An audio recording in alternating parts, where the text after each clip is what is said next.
Hello, my name is Marcus. I'm the compiler of a collection of therapy quotes entitled 1001 Windmills of the Mind, a collection of advanced self-help quotes taken from what's often called the psychodynamic or the psychoanalytic perspective, which long ago, as I understand it, was referred to by some as philosophical medicine or narrative medicine, for the love of narrative medicine, to borrow a line once again from the singer Steve Perry, who has a song entitled For the Love of Strange Medicine, off his second solo album by that title as well. And these quotes are surprising and strange.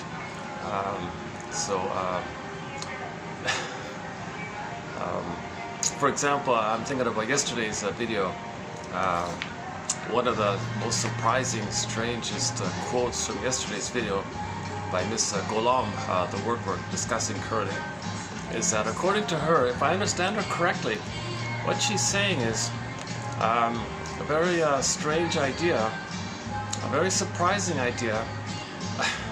But if you want your emotional freedom, if you want to get back your feelings and your self-agency and your authentic life, your true self, your real self, and doing something that's from your authentic self like that, rather than still trying to win mother's love or placate her or save her or show your resentment to others about her, that kind of struggle with the past like that. The way out of that mess, that muck, is simply this. Say to yourself, maybe like a summary of it is, say to yourself, my mother didn't love me. So if you can, I don't know how to say it without sounding too far out or too silly. I don't know how to do it. If you can admit that the truth is your mother didn't love you. Okay, hang in there. Don't close the phone. Don't change the channel. Your mother didn't love you. If you can appreciate that, let that sink in. You're free. You're free. You're free. Because if you think she loved you, that means, and she didn't, but you think she did. That's the thing, right? That's the thing. You think she did, but you didn't. So then you're loyal to the pain, being dysfunctional, back to the pain, recreating the pain with others in the present. Okay, so you're finding people in the present who remind you of your mother and try to save that person in the present, thinking you're still trying to save your mother because you believe she loved you, and but there was a problem there, and what you really thought was you had to save her, cure her, fix her, correct her. That's what you're really trying to do. So if you whitewash her crime, she says, you deny her crime, well, you find others like her and try to save them, thinking you're still trying to save your mother. This is all nonsense, doesn't work. So the only way out of this, or the flip one is, you treat others the way she treated you, and you think by imitating your mother, somehow you're loyal to her, you're pleasing her, you're placating her, you're letting your mother feel seen because she wanted to be seen, she wanted supply. So so you go around hurting others who represent you, and you play the shaming mother. So she shamed you, you identify with her, you shame yourself, too painful, find proxies to play you, shame them to distract you of how you're shaming yourself. See, mother, I'm just like you. You shame me, I shame myself. But, cut me some slack here, mother. I'm going to find someone who represents me and I'll shame them, but I'm still shaming myself. I just want to feel the pain of me shaming myself the way you shame me. But I'll shame myself, I'll just find a proxy to play me and I'll shame them. See, mother, aren't you pleased? Don't you feel seen? Don't you feel loyal? Don't you feel my loyalty? Don't you feel like the oneness that you needed? You didn't get oneness with your mother. Well, I'm giving you the oneness by mimicking you. So the person can go through their whole life, treating others the way the mother treated them, thinking they're pleasing the mother. But if you're pleasing the mother, you're whitewashing the crime. You're whitewashing that she hurt you. You see, and then you're stuck in the tar pit of this false belief that you've got to save her, imitate her. Okay, or the first one earlier mentioned is you just play your child's self and find others who hurt you and think, oh, there's mother, and oh, she loves me. Oh, that's okay, she hurts me, because love is pain and pain is love. Mother hurts me, so I'll just continue my effort to save her, cure her, fix her. It's familiar. remember the word familiar has familial the first part and liar at the second part. So the mother was a liar, and it's familiar like that. So to get out of this mess, this muck, just simply say, your mother didn't love you. Okay, now hang on, hold the phone, don't hang up. The idea being is, from the baby's perspective, if his needs don't get met, he thinks his mother didn't love him. You gotta have empathy from the baby's side. If the baby's needs don't get met, what he needs, it doesn't get met. He thinks the mother hated him, rejected him, and then he feels guilty, and it's his job to save her and correct her. And then he's got to imitate her or believe the lie that she loved him, to still have the hope that maybe one day, one day she'll change her ways and provide the love. But you're out of the nursery, so you're looking for carbon copies of your mother or parent copies, and you continue that hope like that. So you're kind of stuck with this issue like that, all because you're in denial that your mother hurt you. If you're in denial that your mother hurt you, which is babies have to do that. Babies must deny that the mother hurt them. There's no way, shape, or form, ever, impossible, that the baby can fully absorb, admit, and know that the mother hurt him. Okay. Meaning the baby's needs weren't met. When the baby's needs aren't met, he thinks he's a goner. Thinks mother's rejecting him, thinks he's being punished, and the baby's trying to get along with her. How does he do it? He can't. He feels guilty, defective, unwanted. That's a trauma bond like that. And with that trauma bond, you still cling to the hope that, well, the pain she gave me, well, I'll just say it's love, and I'll stay in that kind of mode and maybe wait until it changes. So one of yesterday's quote was, neurosis is this constant waiting. Let's see, can I dig it up here quickly? One of the key quotes as well from yesterday was, hold on. Hold on. It was, today we're doing 13 today, right? So let's look up 12 here, hold a sec. We're doing a 14 video run on the work of, what happened here? Oh, 12, here. Where is it? A neurotic life is all about ineffectual waiting. That's a key one then. A neurotic life is all about ineffectual waiting. This someday, one day, you're waiting your whole life like that. So you have a hope for mother's love, so what would you do? Well, you find representatives or something symbolic of mother. Maybe that'll equate to you getting mother's love back in the nursery. Really, eating a pint of ice cream means you got mother's love back in the nursery? Doesn't make sense. Well, ineffectual, that's dysfunctional. You have this kind of someday hope. So why are we so blind to this? Well, because the memory of the trauma is recorded in a part of the brain that does not know time, the timelessness of the unconscious. The unconscious is timeless. So from the point of view of the needs and the trauma and all that, all time is that time.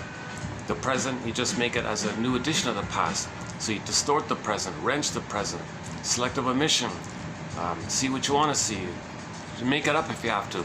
Just make it so that you think it's just a new edition of the past, and you're going to still wait, ineffectual waiting for mother's love. So you just kind of do the repetition compulsion. You just kind of repeat, make a new edition of that past. So the more benign ways, you play yourself. She calls the frozen child one. Hopeful, you're wrong, there's something wrong with you. Maybe you gotta wait for mother's love like that.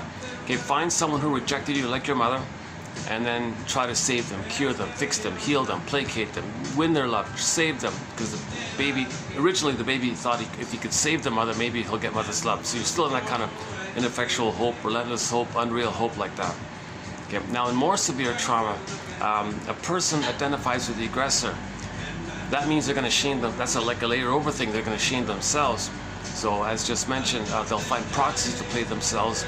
And then when they shame the proxy, thinking the proxy's them, they shame themselves again because the fusion is all one like that. But the trick is their attention is outward. It's called externalized living. It's called externalization. Okay, it's called projection. Your mind is out like that. So you always think, since they're you shame them because you're the shaming mother. And then what you do is you flip-flop the one you just shamed, you think is your mother who hurt you, and then you're angry with the one you just shamed. So this is a mess like that. So how do we get out of this mess? Either you're imitating the rejecting mother, or you're still the helpless child, Okay, so we got two constructs: frozen child, frozen parent. Frozen child, freezing parent constructs.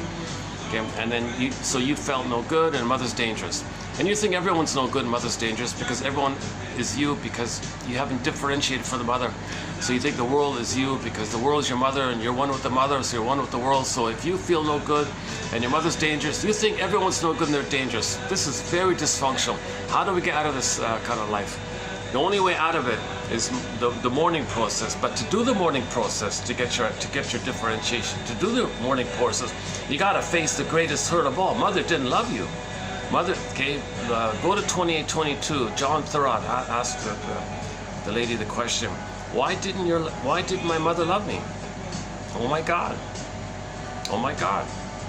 The greatest hurt of all. Well, so the key point here is, well, number one, if the mother doesn't feel emotionally loved, how does she pass on that emotional love? She doesn't have that love there. So no matter what she does, the baby can't be fooled. He knows if he's loved or not. If she's bitter and hateful and she says she loves the baby, but he feels the hate and sting or bitterness of her, of course that's the love, no matter what. Okay, but the key theory here is, if the mother is in an immense amount of pain herself because she didn't get her needs and she froze up her soul, didn't differentiate. So the mother didn't differentiate. The psychic structure or the internal working model needed for the mother to love the baby is that the mother received enough love herself. She felt safe enough herself in the oneness with her mother, so safe, so warm, so comfortable, that her self-sense can differentiate, hatch out of the egg, so to speak, can separate out of the fusion between her and her mother. But if the mother didn't get that, and she's stuck in the tar pit of a negative symbiosis loop, she becomes the mother. She's angry and bitter like that, so she can't love if she doesn't differentiate. If the mother doesn't separate from the mother psychologically, emotionally, spiritually, and all that, then she's stuck with the mother, imitating the mother. She's bitter like this. What's she going to do? She's going to repeat that interaction, trying to get out of it. So she has a baby, says, baby, I can't love you, I'm sorry. I've got too much pain. So the mother might say to the baby, baby, look at the scream painting by Edward Munch. I feel like that inside. How can I relax and love you if I'm screaming like this silent, frozen scream like that? I'm in survival mode here. I'm screaming like this. I can't scream. It's a silent scream. It's a frozen scream. It's all unconscious. It's psychic pain like this. So baby, I'm sorry. My first agenda is to survive with my traumatizing mother. I got to get out of this trauma upon him. I got to somehow get a better outcome from her. I got to get mother's love here. So I'm going to cry for love again, and then hope mother will change her ways. But the thing, what happened, baby, was I became the shaming mother, and I got to shame myself. So I'm in continuous pain here. So I got to cry for love, but I don't want to cry for love. So I'm going to get you as a proxy for me back then crying for love. I'm going to see you as me in the nursery time crying for love while I play the shaming mother, and I'm going to repeat the thing. Okay, so since you're me, I'm the mother, I'm going to shame you because you're me, I'm the mother, and that's the original scene. I cry for love, mother said no. So you're me, you're playing the role of me, I'm playing the role of shaming mother. Okay, so when you have needs and something like that, I'm going to say no to you. You have wants and wishes and needs, I say no to you because that's what happened to me. I'm the shaming mother. Okay, now insult to injury, baby. I am angry with my mother for this, so I'm going to flip the roles here. I'll play myself and you play the shaming mother who hurt me, and I'm going to be angry at you, trying to control you. So I'm going to hate you, baby, and try to control you because originally I was angry at mother. I hated her. I felt like a hungry wolf. I wanted to control the breast, devour the breast, possess the breast, have a stable breast like that. So you'll be the breast then, and you're a refusing breast, but I'm going to control you and dominate you. Now I've got the power, so I made that Faustian deal. I'll take that power and control you. Poor baby saying, oh my God, mother, hold the phone here. I'm neither you nor your mother back then. I'm sorry, baby. I've only got the pain of this unresolved, unfinished business with my mother.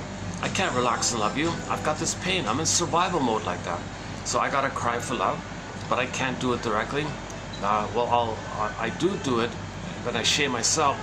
So since I'm going to be the shamer, it's easier if I shame you, thinking you're me, than to shame you directly.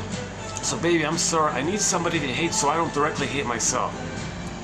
Or I deny that I hate myself. Baby, I need to hate you and shame you to make me unaware that I'm doing that to myself. So I'm hurting myself, I'm hurting you. What a mess, right? And then as just mentioned, baby, hocus pocus, while I'm shaming you, I think you're the mother who's hurting me and I'm angry at you. Poor babies, oh my God. All right?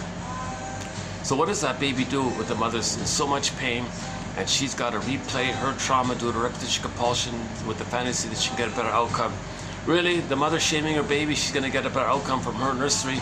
Nonsense. But the mother's driven by the lizard brain, the brain stem, the amygdala, the top of the spine, that whole system, that archaic part of the brain that only cares about survival and reproduction. It's visceral, sensation, like that. Okay, so the mother's feeling self, her emotional body is all frozen with trauma.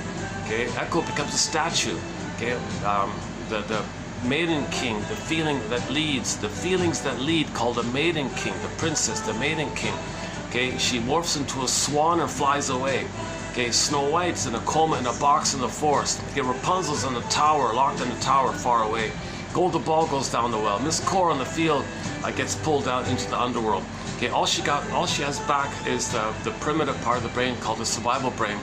And then she uses the cortex to create excuses and rationalizations, justifications, and false beliefs, and the rhetorics and lies to cloak and camouflage her survival issue, where she's got to get a better outcome with the mother. Okay, so the poor baby in this is caught in, swept into this mother's trauma.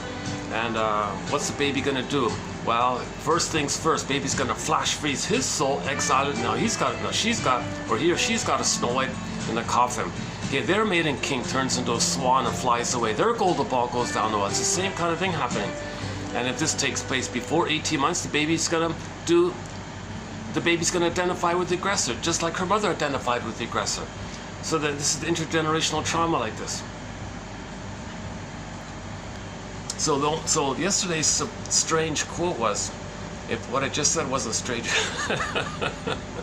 if what I just said wasn't strange enough, even stranger was, your mother didn't love you. That's the only way out of it. The only way out of it is and you're free, you're liberated. That's emotional freedom. You don't gotta save her, you don't gotta placate her. You just admit she didn't love you. She couldn't, she was impaired. Don't keep telling yourself, like you did as a baby, that she did love you. Update that. You gotta update it. In midlife, you gotta update things. The baby had to believe the mother loved him, no matter how painful or abusive the mother was to the baby. Baby, oh, mother's wonderful, she's amazing. He deludes himself to trick himself to feel safe enough to survive, to like taking the powder stuff. And he denies the reality like that. It's called the splitting mechanism, psychic splitting, we talked about yesterday.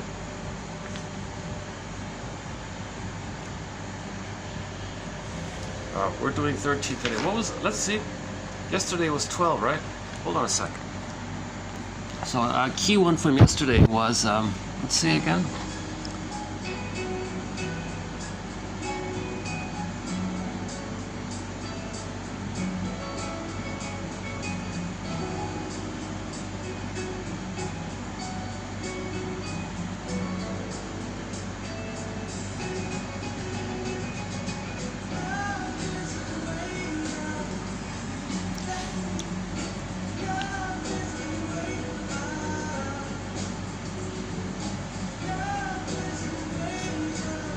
Oh, hang on. Or was it 11? Oh, Jesus. Sorry. Okay. Where is it again?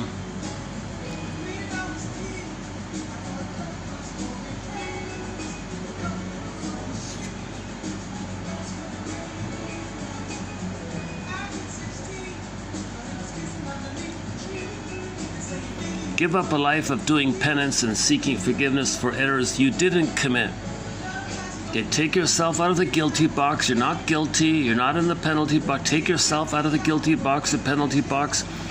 It's not your job, and you cannot save a mother who wasn't able to love. But that's what we're still doing.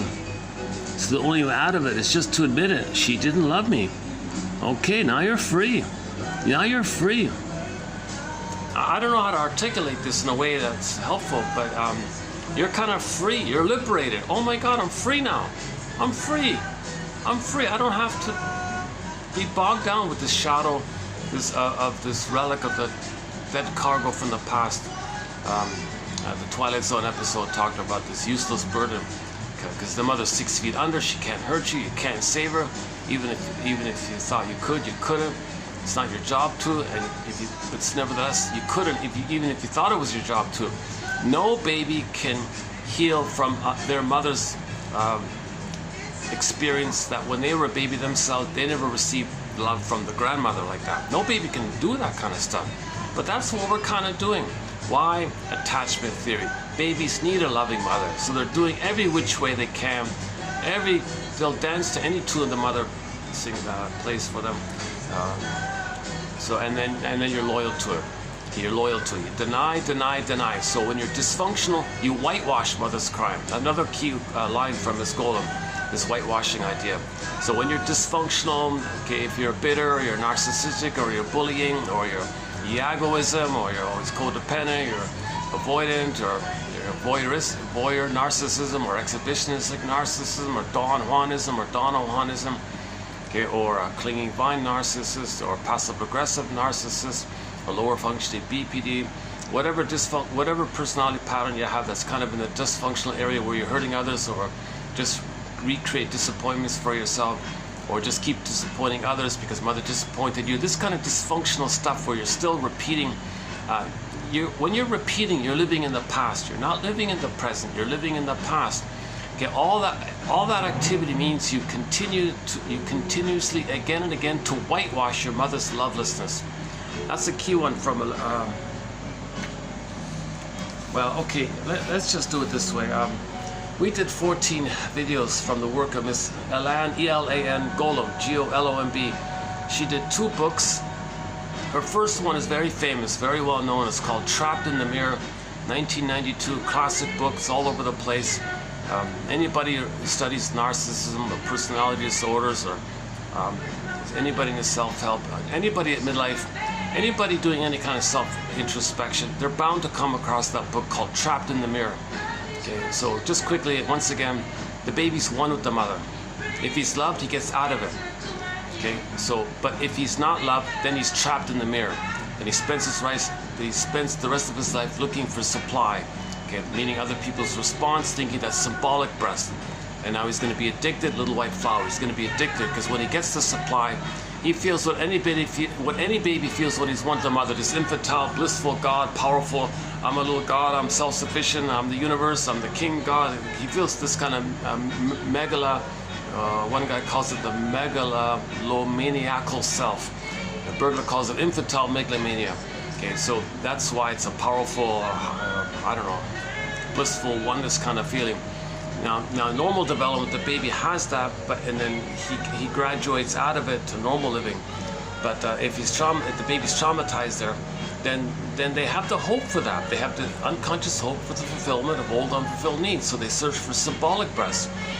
That translates into supply, coercing others, cheating others, tricking others, looking for duped rescuers, looking for flying monkeys and scapegoats and coattails. Okay, to coercing people to respond to make you the center, to make it all about you. Okay, and so people with narcissism are constantly looking for supply. So they feel this addicted feeling. So they're addicted to this actually.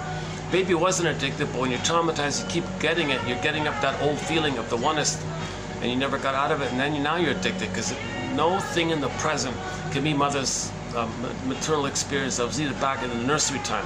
You see, so we spent a fair bit of time on narcissism.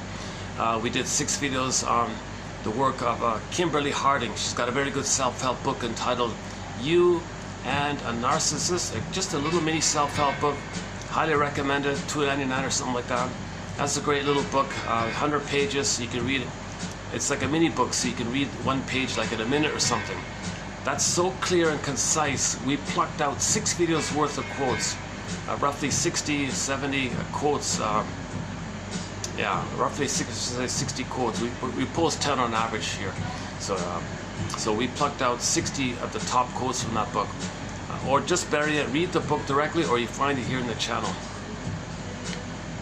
YouTube changed the search engine. You can't find anything with the search anymore.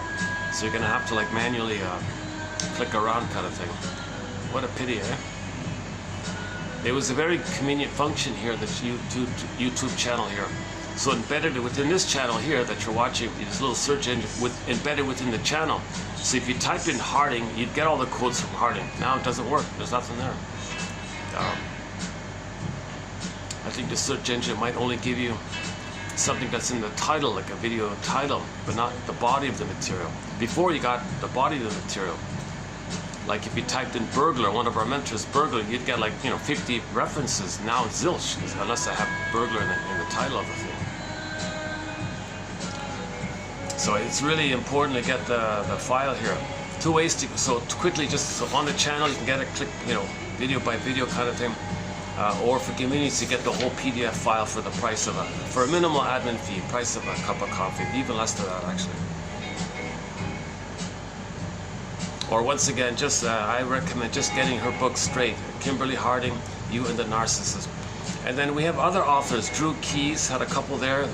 What's her name? Dana Morgan. A book called It's Not You, It's Your Mother. That one there. And then Trapped in the Mirror, of course.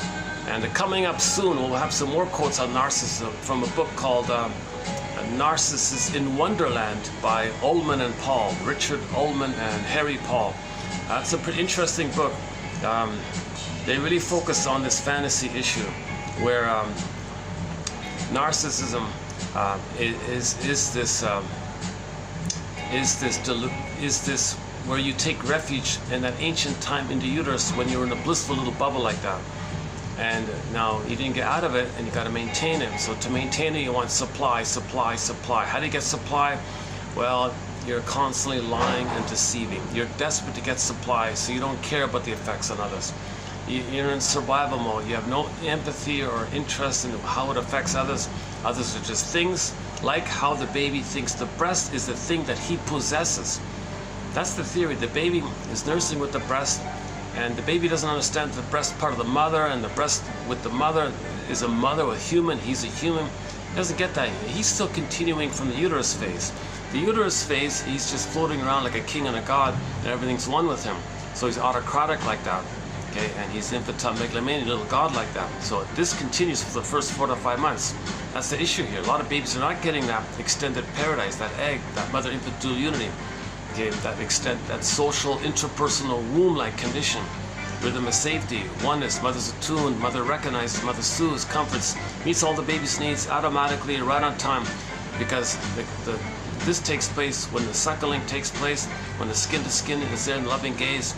But when the baby's removed and the cords are moved and the towel, it's all broken. So we talk a fair bit about this important point of maintaining the continuity of the paradise. Babies cannot have paradise lost or the Garden of Eden lost at birth. They need an extended Garden of Eden for the first 4 to 5 months, where it is all about the baby. And he thinks, and the mother functions in that way. She understands that. It's all for the baby. The baby is the center. The baby is a king god. And the mother just functions as a self-object, symbiotic object, feeding like that. Oh yeah, Ullman and Paul were saying if that mother as a self-object's missing, that leads to addictive use later on. Addictive behavior or addictive, like alcohol, cigarettes. They're synthetic ersatz breasts. It doesn't work, so it's not the real thing. Now, with the real thing, the mother's love and all that, the child can grow like that. But with the cigarette, you can't grow, so you're just stuck like that. So they talk a fair bit about that. But the ersatz, self-object, symbolic breast, gives you a blip of that blissful feeling. So they're saying you got to think of addictive, behavior, like compulsive shopping, the gambler, all that stuff. Promiscuity or the food and too much emotional eating or too much smoking and drinking or illegal things. Their argument is it's not so much about self-medication. It's about the physiological effects on the brain that provoke up those fantasies. And now you're in this blissful bubble of your little god with those fantasies. And I kid you not, I remember yesterday seeing a guy pass by with a cigarette. He looked like he was in a dreamy little bubble. He couldn't care less about the world. He was floating around like a self-sufficient floating god or something. I saw the guy with a cigarette like that. And I mentioned so it's funny, huh?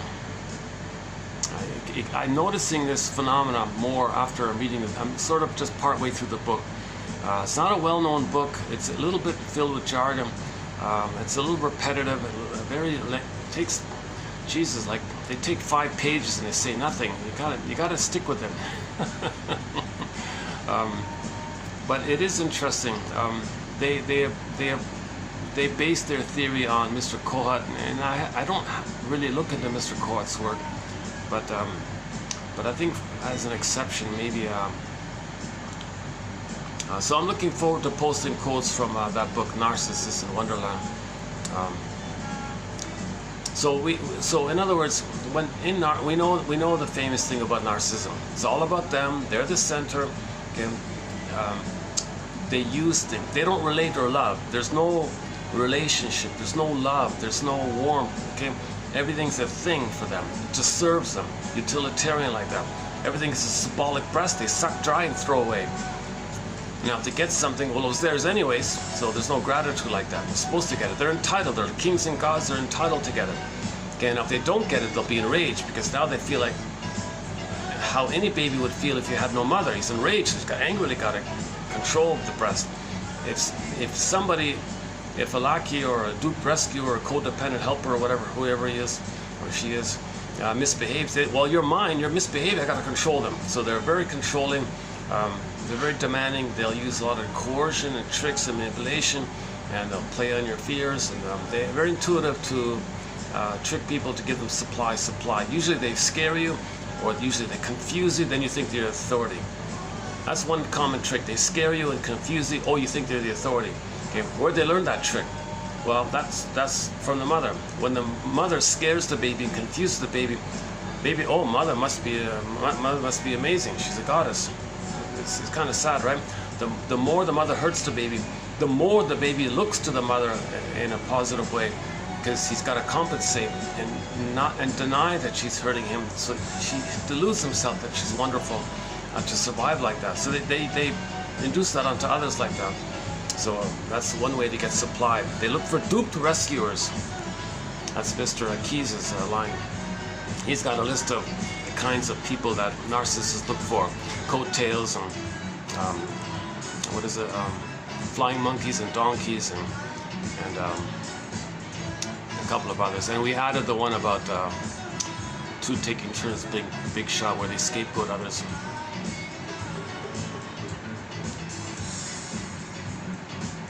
So narcissists do not make I statements. They do not make I statements. No way, shape, or form are they going to tell you an honest feeling. They cannot. They don't have the psychic structure to do it. They don't have differentiation to do it. Okay, they're crossed over. They made that Faustian deal. They are the aggressive mother, attacking innocence and tenderness and honesty and vulnerability. So they can't do it themselves, because their only survival mode is to attack it if they see it. So they mock others. They're cynical. They're hostile. Negative humor, bitter humor, put down humor, shade. A lot of Schadenfreude. Very big on the Schadenfreude. Very cynical, nihilistic kind of ideas. Very negative ideas. Glasses always half empty. They got to see others down and put others down, because that's them. They need someone to hate, so they don't feel that they're hating themselves. They are hating themselves, but to make them unaware that they're hating themselves, they find others to hate to make them unaware that they're hating themselves. So they're very. It's a sad kind of thing like that. And all of their energy, all of their scheming in their mind is externalization. How can they fool others to give them supply? They want to be fed, like with the supply, but never acknowledge the feeder as a person. Okay? They want humans to feed them, but they cannot see them as humans. They got to thingify them, but they want the human love, but never admit that they're humans. Okay, this is the prototype. The baby's at the breast. The baby thinks the breast is a thing he possesses. He owns it. Okay, so the psychic structure, once again, is two overlapping circles, and the thicker circle has like two in it, right? And the narcissist thinks that thick circle, the two in one circle, is all him. So others, so that's self and other, right? So all others is he possesses it. Now, if by chance someone does set a boundary and says, no, thank you, I don't want to be shamed by you, hated by you, and you promise we'll be friends, and all you're doing is shaming me, hate me, I want out of this, right? So if the person does break free from this delusion, in the Twilight Zone, we talked about the Twilight Zone episode, Cat and Mouse. Listen to the closing narration of the Cat and Mouse one. Don't, he said. Okay, I won't. I've spoken a lot about Twilight Zone recently, It's fun talking about the Twilight Zone show. We've talked about maybe 10 episodes so far. Wong's Lost and Found, Emporium, Cat and Mouse. To See the Invisible Man. Memphis is a good one. Memphis. One Life. Furnished in Poverty, a good one. The closing narration is very good. The episode's just so-so, but the closing narration, the point they make is excellent. One Life, comma, Furnished in Poverty. We spent a fair bit of time on that. And there's a few others. The comedian one. Take My Wife, Please. Take My False Life, Please. Oh, Saturday a major one. We talk a lot about Saturday. The Healing Journey, done in 7 parts, each part named after the days of the week. Someday, Moan Day, Doomsday, Wound Day, Thorn Day, okay, Free Day, and finally the false self that's lingering around Saturday shatters away, Saturday dissolves away, Saturday. So we talked a lot about the Saturday one as well. So, each episode, I could happily spend an hour on each episode. It's fun talking about them. And so I think, so we've done about 10 so far. That's a 10-hour video if I'm going to run through all the Twilight Zone episodes. So let's say a dupe rescuer does wake up to the pain. What's the rescuer doing? They say they're no good, they're the frozen child, they got to fix the parent, save the parent, cure the parent, they're trying harder, I'm wrong, what I'm doing is wrong, what can I do? The narcissist loves that kind of attention supply like that, because the whole time they're being fed, they hate the one doing it, but they want them to keep doing it while they hate it. Okay? So they want the milk, and they want to dump the waste. Okay? The prototype is in the uterus. The baby receives the food, the oxygen, the nourishment down the center vein on the cord. The baby's waste, elimination spiral up helixly up the other 2 veins, right? The 3 veins in the cord, 1 straight down, 2 go up. Okay, so the waste goes up the tube to the placenta, which clears it all out. Okay, and the center one sends down the food. Okay, so the narcissist wants to do that. He wants to receive the food from the narcissist and wants to dump. The narcissist sees others as symbolic placenta. Let's just say symbolic placentas in this example. Okay? So they want to get the food, the nourishment, the supply from the placenta. Okay? The other person, phantom placenta. Okay? And then they send their waste, their hate, their rage and bitterness. They want to send all the waste to the placenta, and so they want the other person to accept the hate, while the one receiving the hate sends the love. That's what they want. They want to be fed and treat the one feeding them and dump on them because it's a thing they hate. So if a codependent person's in that kind of relationship, go to the Twilight Zone. A good example is a woman who broke free of this finally was there's an example of this in the Twilight Zone called what's it called, House of Terror, Act of Terror. So there's a domestic abuse issue. This codependent woman, he hates me, he hurts me, he beats me, and all this. Because he was doing, so it's in a domestic, just quickly, there's a domestic abuse episode on the Twilight Zone called Act of Terror or House of Terror or something. So this guy was really sick and he was diseased in the brain or something. This is over the top like that. So he's an extreme violent bully, right? So what the guy was doing was he didn't get the breast. He thought by hurting his wife, he wanted to create a symbiosis, a fusion, where she would read his mind and meet his needs, and he wouldn't even know what he needs. He wanted to create that with her. So he was hitting her and all this. Okay, poor woman's bleeding and all, suffering and all this. And her face blue half the time. My goodness. Everyone's telling her to leave. No, he's right. I did something wrong. I didn't put the spoon in the right position. You gotta say, I did it wrong. If I put the spoon in the right position, maybe he wouldn't hit me. You gotta be kidding. What are you doing here? So this woman was playing the helpless child with the abusive mother. So the abusive man was a copy of the abusive mother. So she was still trying to save the mother, thinking that abuse by him is love. So you see, look at that. If she can admit that's not love, she'd be free. But she thinks, no, there's some kind of love there. I mean, she's transferring the mother. The baby thinks the mother's loving him. The baby thinks when the mother hurts the baby thinks there's some kind of love there, some kind of hope like that. So she continues that by finding a fellow who's just like her and has the same attitude and continues that thing. Okay, now she's older, so she can realize it, but she doesn't. But she's still in that childlike mode. No, I'm wrong. I gotta save him. I gotta cure him out. If I just try harder, if I do better, and she's always doing this. It's so annoying. Everybody watching this show is angry. Come on, get out of there, get out of there, like that. But what he was doing was he was prematurely ejected out of the mother-infant dual unity. He didn't get the oneness of the mother, so he took this codependent, pleasing, childlike, innocent, nice lady, okay, and wanted her to read his mind, i.e., create the symbiosis. Because remember, when the baby's feeding at the breast, the mother picks up the signals. It's kind of like mind reading, and then she supplies. Baby doesn't have to vocalize what he needs, right? So he's like the baby, doesn't know how to vocalize what he needs. Wants the wife to understand what he needs and supply it even before he knows it himself. She can't do it like that. Every time she fails, he gets violent like that, thinking, try harder. So he wants to create the fusion. He wants to create the oneness. So in the abuse, he wants to create the trauma bond. He wants her to try harder. Come on, try harder. See, he thinks the more he hurts her, the more she'll try to please him, the more she'll try to read his mind, read his needs like that. This man was demanding the mother like that. That fellow is still at the breast in his nursery, biting the nipple. So he's attacking the wife like that. He's still there. That's the power of the unconscious like that.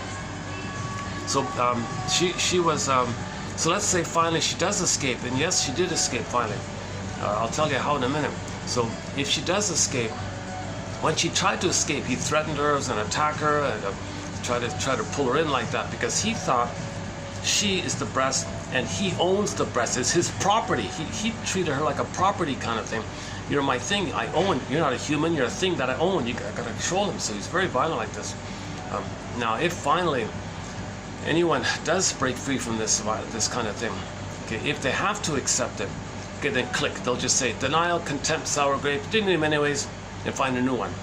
You know, so it's like either or like that. But anyways, that's one of the most emotional episodes, by the way. I haven't talked about it in a while, yeah.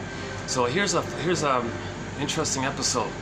So this woman didn't know it, didn't quite know it, but she unconsciously, a part of her on some level deep inside,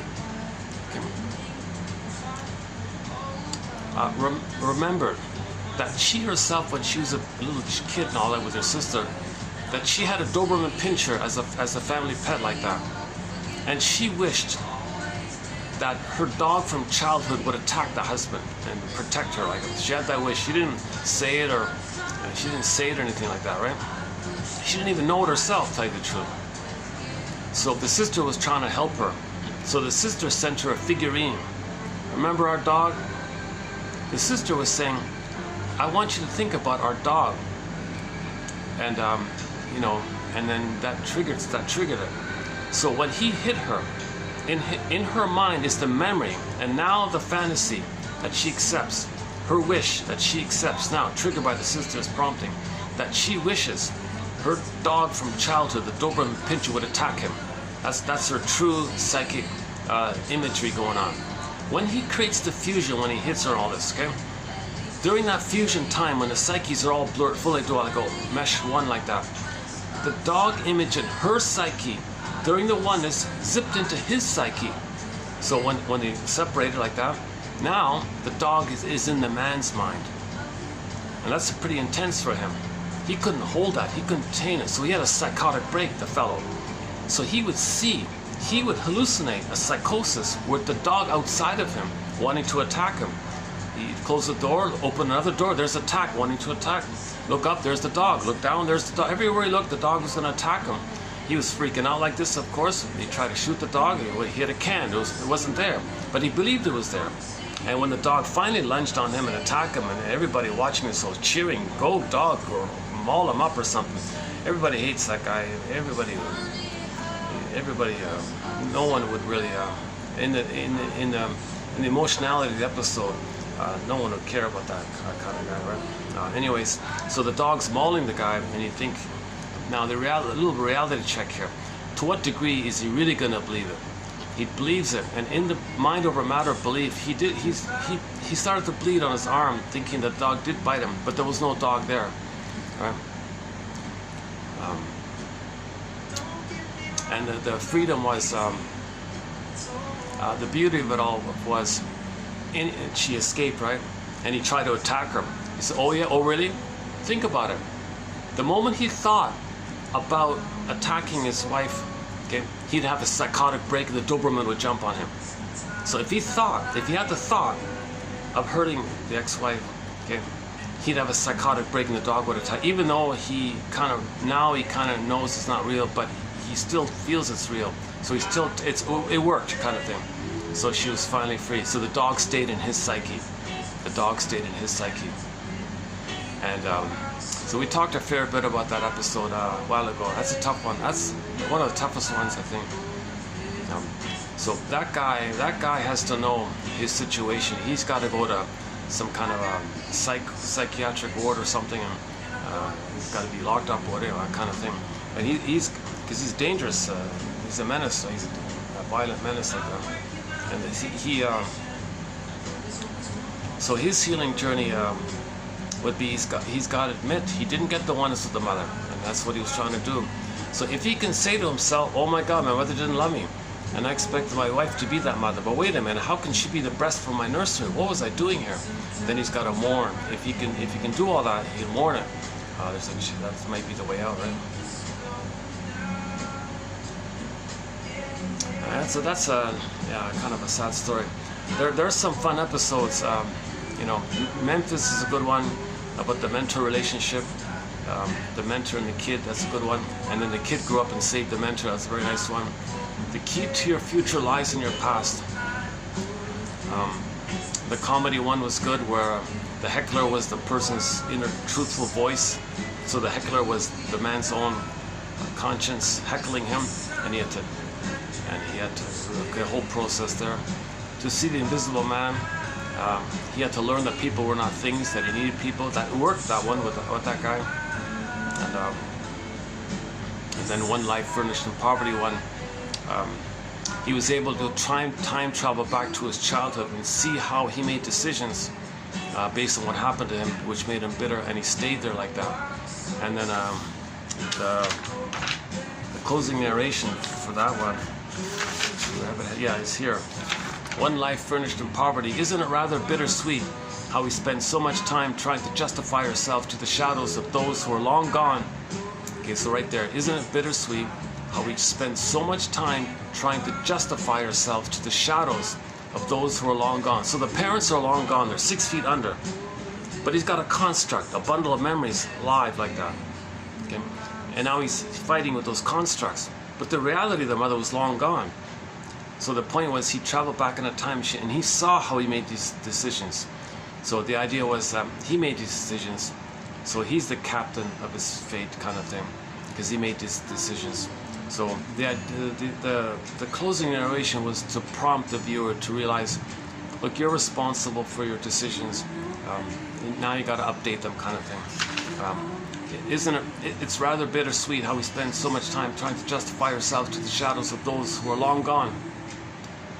And even if your parents were alive and you could talk to them, would they remember what they did to you? Would they recall what they had said and done that made you spend the rest of your life proving yourself?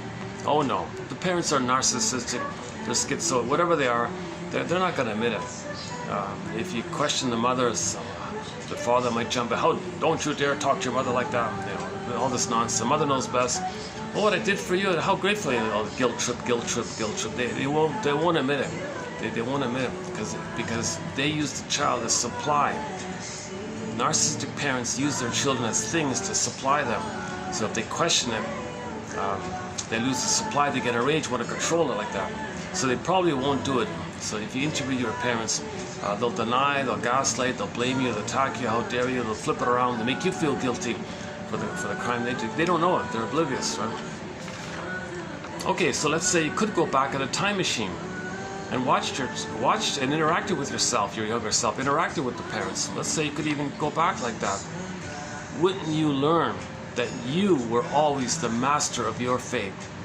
That's it there. You were the master of your fate. You decided it. You're responsible for your decisions.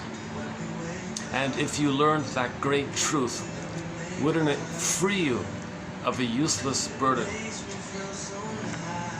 That cargo. from the Twilight Zone. Very good episode. It's entitled One Life, comma, Furnished in Early Poverty. He means emotional poverty. He was a wealthy guy now. I'm talking about physical poverty. One life furnished in emotional and maternal poverty. Emotional poverty. Now that quote's coming up at 29:23.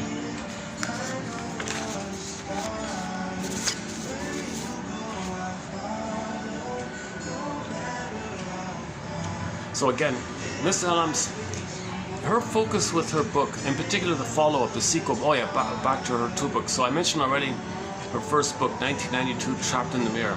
Okay, so Trapped in the Mirror. Remember, Narcissus looks at the pool of water, sees the reflection, he's loved himself, he's stunned, one, wow, it's all him. Okay, that's the situation with the baby. He thinks it's all him there. That the mother's him. A reflection like that. Him, everything's him. It's all about him, he's the center, everything's for him. Okay. So in conversation, if people twist the conversation, make it about them, that maybe is a clue, if that's a pattern of theirs. So Miss Morgan gave the example of one woman tried to deliver her baby, the baby didn't make it, it was a stillbirth, she was very sad like that, and she made the mistake of calling her mother. Mother, I'm really sad, I'm really sad here, my baby didn't make it like that. You know what her mother said? Now I don't have a grandchild. The mother made it about her. Ignored the daughter, took the situation, turned it, made it about her. That's a pretty good example like that, right? So they're the center. It's all about them. And the mother used the daughter for supply. She thought the grandchild would give her supply. She's the center, she's the king, everyone supplies. Everyone is just a thing, everyone is just a doll. Okay, another one is, Miss Harding had the one about the dolls, right? So just a quick way of thinking about it is, so just imagine imagine how a kid, like a little girl, might play with their dolls. The girl might say, okay, doll number 1, I'm going to give you the role of this. You're going to play that role. Okay, doll, you got it? Okay, and okay, doll number 2, you're going to play this role. Okay, got it? So she's the center. She assigns roles to the dolls, things. And she plays with the dolls like that. Okay, later on she realizes there's a real world with real people and there's real delight in the real world, and she drops the doll game thing. Okay. In narcissism, they're still in their own dollhouse. Okay, everyone is just a doll, they assign them roles, and they're in a little dollhouse, solipsistic bubble dollhouse. Everyone is a thing serving them. So narcissist is still in the dollhouse while the child has gone on to the real world with mutuality. Narcissists cannot do mutuality. They cannot do mutuality. Okay, they exploit and use things with them. No matter what they say or promise, no matter what trick they... See, they're intuitive. They have a sensitivity on knowing what to say to make you think they're legit.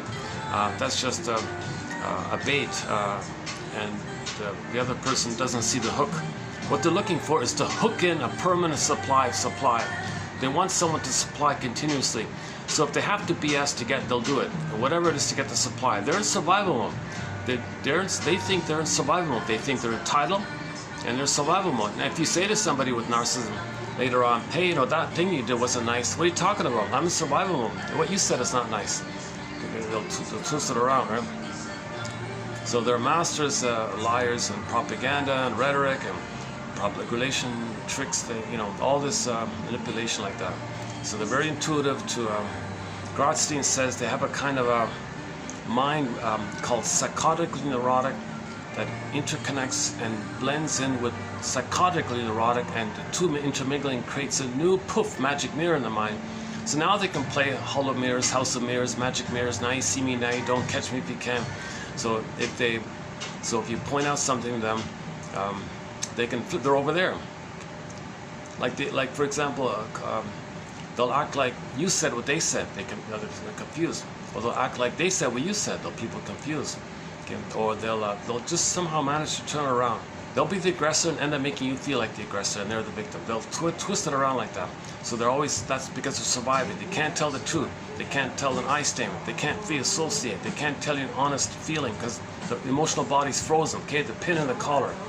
Okay, the pin in the Maiden King, the pin in the collar, and it's too painful to be honest with their feelings like that. Remember that all they got is the other two parts of the brain. Okay, the iguana brain or the chameleon brain and the cortex, the feeling self is kind of all flat and numb and missing. So narcissists always have jungle slogans, my greed, your greed, survival, who cares, this kind of mentality. So they don't care about others, so there's no gratitude, no apology, no empathy, no sorry, no regrets, all those kind of jungle slogans, and they're all excited about it like that. And the cortex looks for ways to make them believe that, make others believe that. It's called rationalization.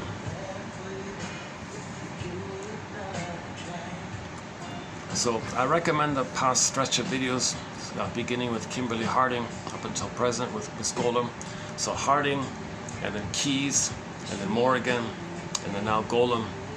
Now we're kind of winding down with the Golem quotes. But the latter portion of the Golem quotes is more about the constructs, frozen child, freezing parent. Okay, so when there's trauma, we repeat. If your mind is dominated by frozen child, freezing parent, that's trauma, so you're going to keep repeating it. So if the trauma is more earlier on, the freezing parent is the puppet master for the person. So you're still in the past. You're being the mother, shaming others. Who are you? Okay, to make you unaware that you're shaming yourself. The freezing parent has a frozen child underneath, but they're unaware of it when they freeze others. If the trauma is post 18 months, people tend to identify. They don't make that Faustian crossover. They just identify with themselves. So they're still like the nice lady who's being abused in that episode with the dog, the Doberman, the figurine, the glass figurine of the Doberman Pinscher. That episode. So she's kind of in the childlike place. So the codependents don't need the narcissists. The narcissists deeply, heavily need the codependents.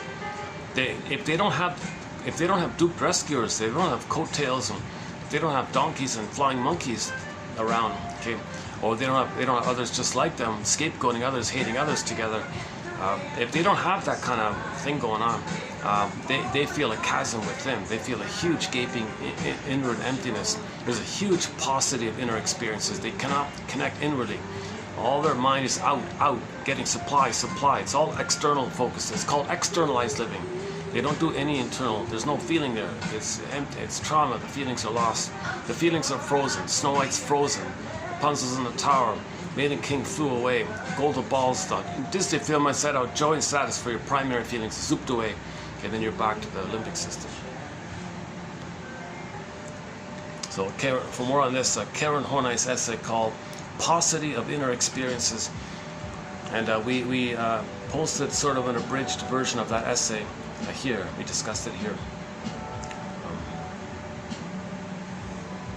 It was a talk given, and somebody transcribed it, and it's in a book called The Unknown Karen Horney, her final lectures or something like that. Her final talks and lectures, Unknown Karen Horney. That's a great essay. All those essays are good. So Karen Horney is sort of a major mentor in our collection here, like Burglar and Masterson. We got others. Yeah, it was nice to see Ullman and Paul give credit to Edmund Burglar. A lot of people don't want to give him credit. They say, "Oh, we learned a lot from Burglar. He was a big help to us." Burglar's a unique character. He kind of went on his own, and so he wrote 24 books, 300 papers. He's a prolific author of psychoanalysis. He wrote mainly in the 40s and the 50s, and we got a lot of the best quotes from him here. You know, our collection here is really, as far as I can tell, the only place where you'll find the greatest hits of Edmund Burglar, the greatest quotes, little zingers, little metaphors. He's got a whole bunch of them, and they're right here in this channel. He's a major contributing voice here. A lot of his metaphors we have here, and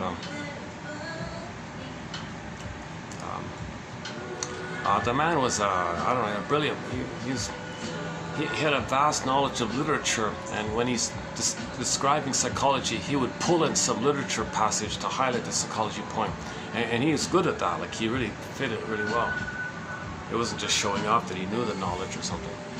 He was helping people. He was a very informative guy. So he's got books on all kinds of topics. Books, psychology of money, psychology of gambling, psychology of fashion, psychology. I didn't like that fact. That's his first one, the fashion one. He's only 30 or something. The later ones are good. The superego and the psychic masochism. the basic neurosis. He's got 300 papers. Unfortunately, they're hard to get, those papers. Luckily, when he passed away, his wife compiled sort of 70, a random sampling of his papers, put it together. So there is a blue book called Selected Papers by Edmund Burger. That's a very good book, a thick blue book. But the other 230 are, got to dig around for them.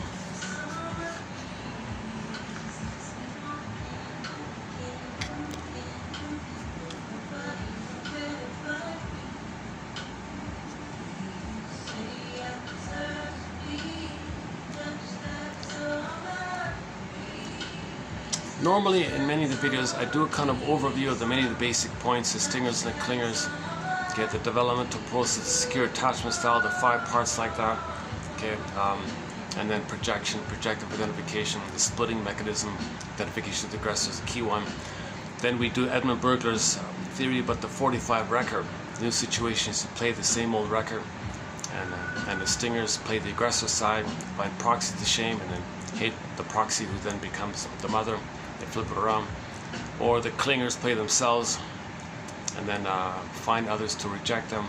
So they're still at that point in the past, that thorn day, where they're repeating the things, so they recreate it. So we recreate the present's just new additions to the past, because we're still in the past looking for a better outcome.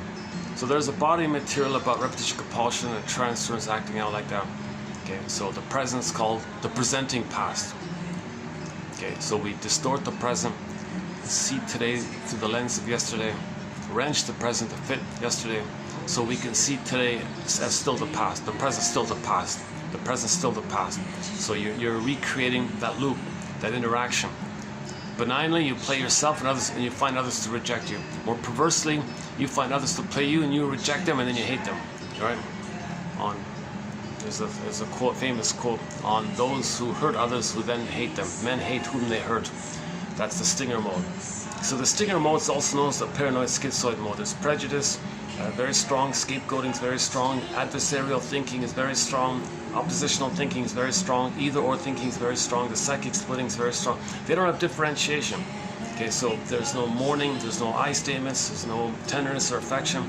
They're just in the jungle mind. Okay, and all their slogans are like that. Typically, the jungle mind, they'll say, never show weakness. If someone shows weakness, you gotta hate him. What are you doing? That's you're hating. And you're the mother who hated you. You're still in the nursery. You're still in that past time. See, to get out of this, dig it up here. I don't have it handy here. Dig it up here. There's several quotes where Miss Golem says, your mother didn't love you. Get it. You never got it. You'll never get it. Dead or alive, you'll never get it. If she didn't love you, okay, you're never gonna get it. You got to give up this relentless hope. Martha Stark, we did 7 videos on this point. She called it relentless hope. 7 videos last year. John Locke keeps calling it unreal hope. Unreal, relentless hope. So if you go through the Golem quotes here, you'll find it. Now let's do part 13 or 14. It's gonna come up again in part 13 as well.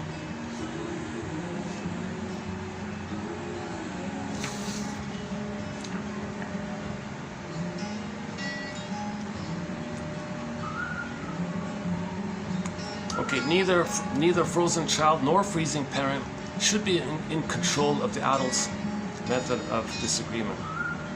Neither frozen child nor freezing parent should be in control of the adult's method of disagreement. Adults have to take care of the infantile parts of their minds, which means to understand and put them in their place.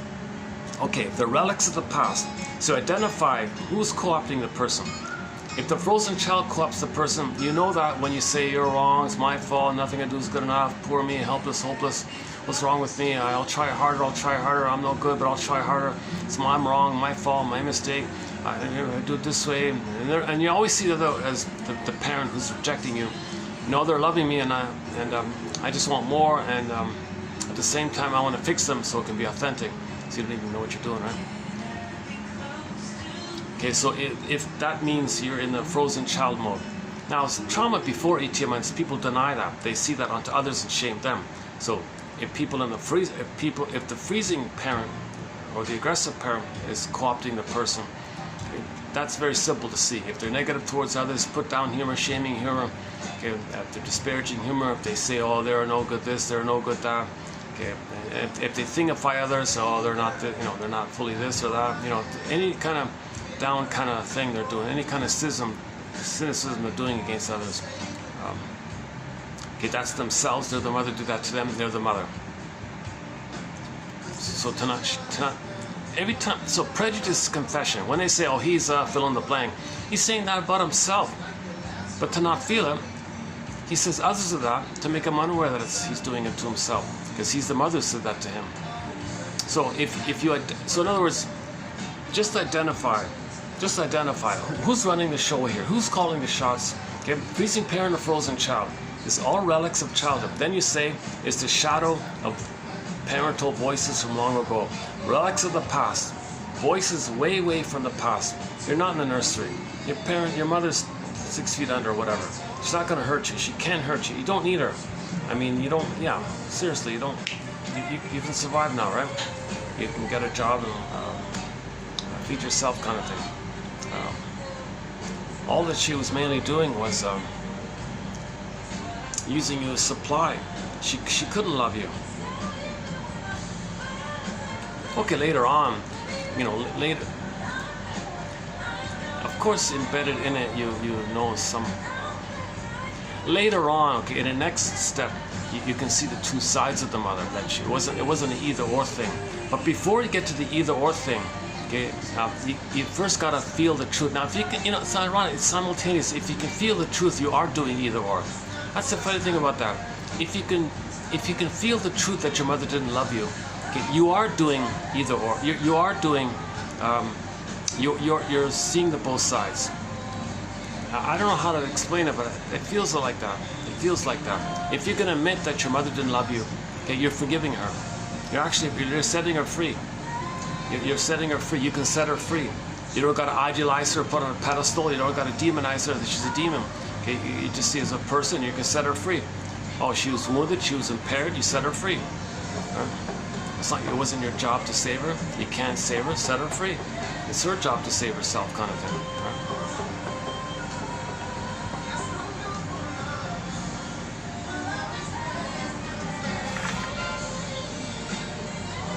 Right? Again. Neither frozen child nor freezing parent should be in control of you. Okay, so just identify them, step back, relics of the past, ancient history, dead cargo, set it back like that, and then build the middle mind, the adult mind. Then focus on the present, what's good for the authentic self, and just do it bit by bit. Because when you do that, the freezing parent attacks you. Then send the Doberman. Send the Doberman in your mind like that. Just back off, bully, right? And then build the adult mind. Okay? And if the child one's taken over, well, okay, look, the adult will take it from here, child. Don't worry, the adult's in charge now, right? The adult needs to separate from the signals from the attacking child and parent, from the child and parent, since they do not represent the grown-up self, the adult self. You have to see the historic nature of who they are that leads them to what they see and say. Yeah, so it's historical. All that stuff's historical. So what the frozen child is saying, historical, ancient history. What the freezing parent is saying, historical, ancient history. Yeah? How the baby understood what the mother said to them in the nursery, that's historical stuff. Mother said to the baby, with me or against me? That's historical stuff. Mothers do that. Mothers say to the baby, baby, you want to be autonomous? You want to leave me? You with me or against me? Baby freaks out. I'm with you, mother. Good, good. She rewards regression because she wants supply. She wants symbiotic supply. So she punishes the child's autonomy, his development, his ego, so there won't be an adult mind. Now you want to build an adult mind, it triggers that voice in the past. No, send it back. Build your mind. Build your adult mind. Build the ego, right? You have to see the historic nature of these two constructs. So these are called constructs. Frozen child, freezing parent constructs, psychic constructs.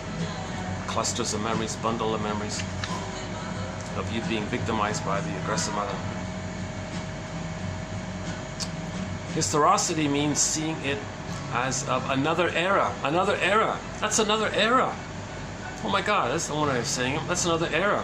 Frozen child, freezing parent. You're from another era. Like, whoa. That's not bad, eh? You're from another era. You're from... oh my God. You're from another planet. I don't know. Not applicable to the now.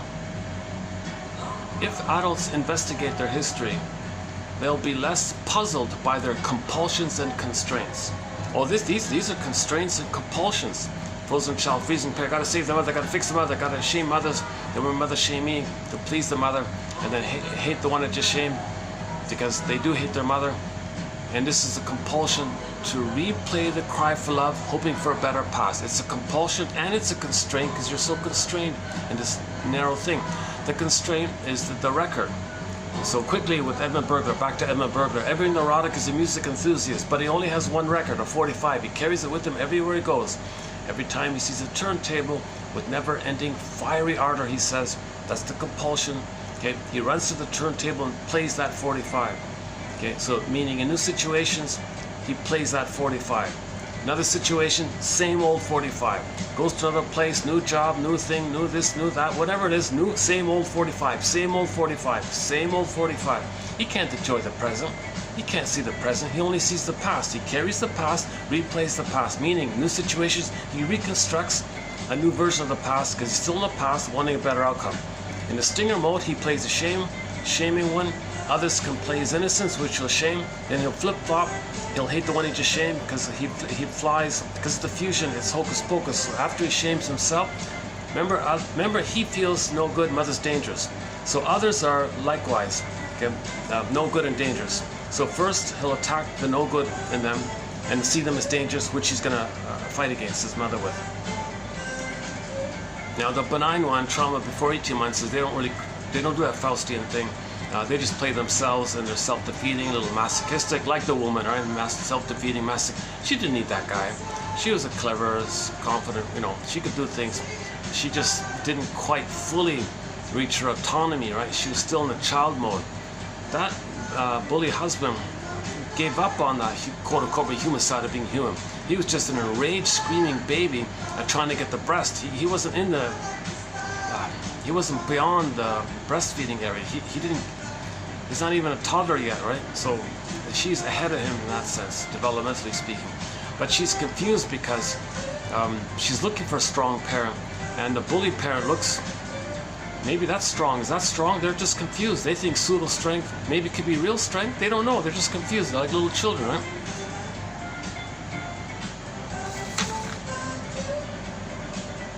Boy, the caffeine is pretty strong today.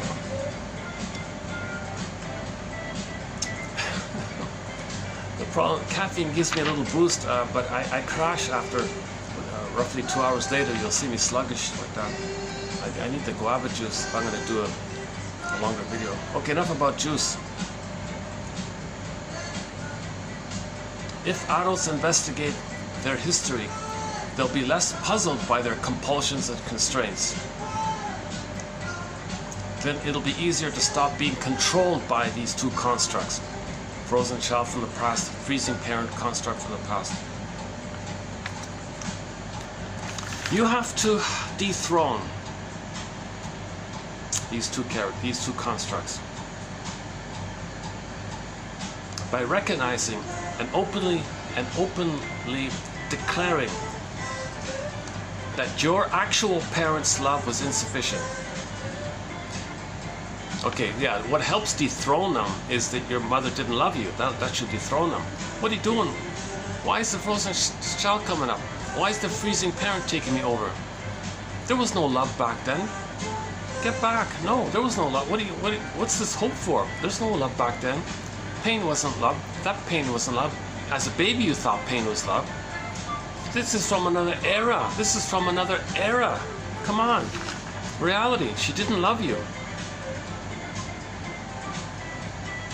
One mother said to the daughter, "Sorry, daughter, I didn't love you. I made you to find me."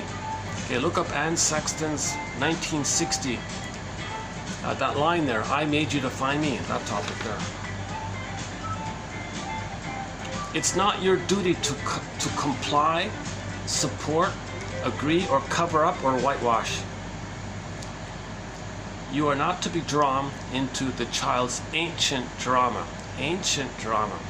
which is all about what happened once, but is not happening now. It's not happening now. But you're acting like it's happening now, right? Because that part of the brain doesn't know time, so it's always happening now. That part of the brain doesn't know time, so this fight with the breast mother is happening now all the time, right?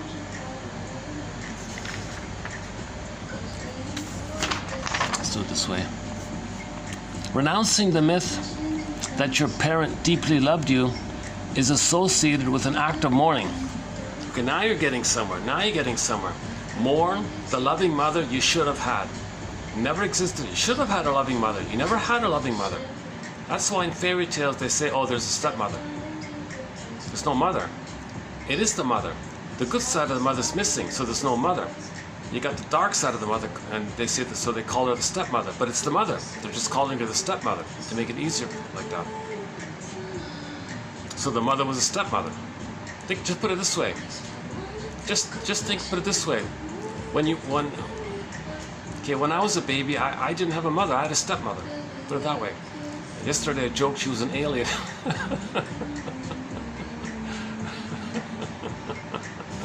Okay. So I was talking about the stepmother alien thing yesterday in the outdoor portion at the end of last video.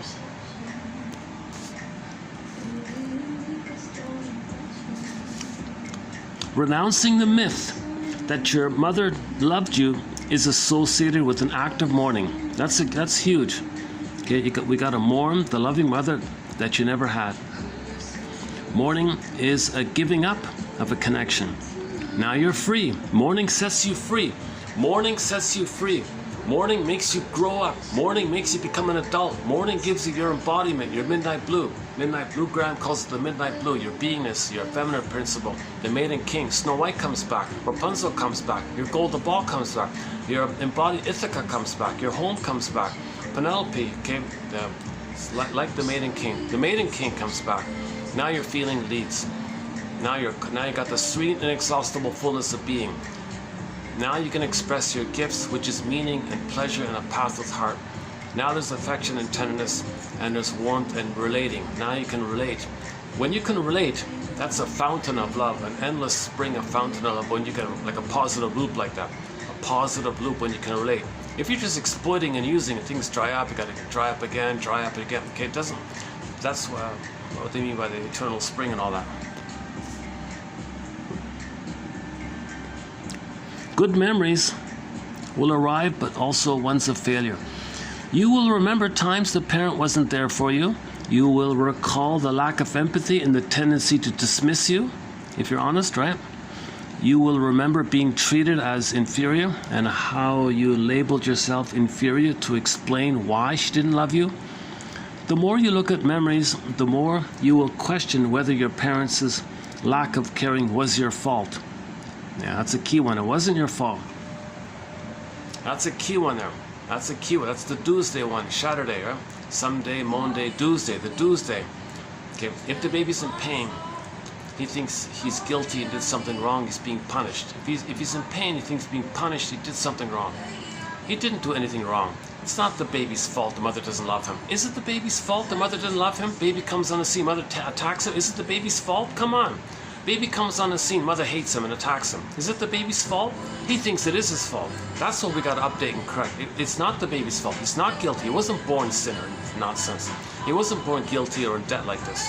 Okay, so it's pretty clear like that, right?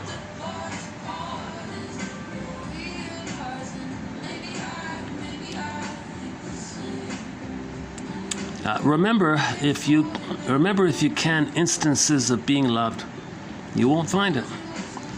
Okay, do not inflate such moments to make them seem more wonderful. Do not try to fill an emotional vacuum. Experience what is. Experience what is. The truth will upset you free. Experience what is.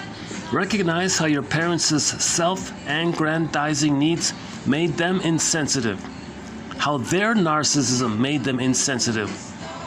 Okay, so a key, click the key scene from the Twilight Zone. Wong's Lost and Found Emporium. Okay, so at midlife, you go to Lost and Found Emporium, you say you're lost, you want to find it. We're not talking about umbrella, like you lost your soul, you want to find your soul. Lost and Found Emporium. So in the episode, Wong's Lost and Found Emporium, the Twilight Zone, 1985. Okay, one of the guys went in there, an older guy in his 70s. Okay, and this is an excellent episode. This is extremely rare. This is really a great episode.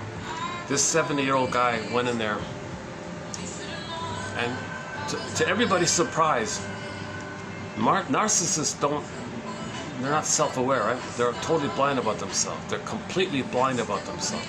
This guy had some vision. This guy admitted it. So he went to Wong's Lost and Found Emporium. Mr. Wong, please help. How can I help you, sir?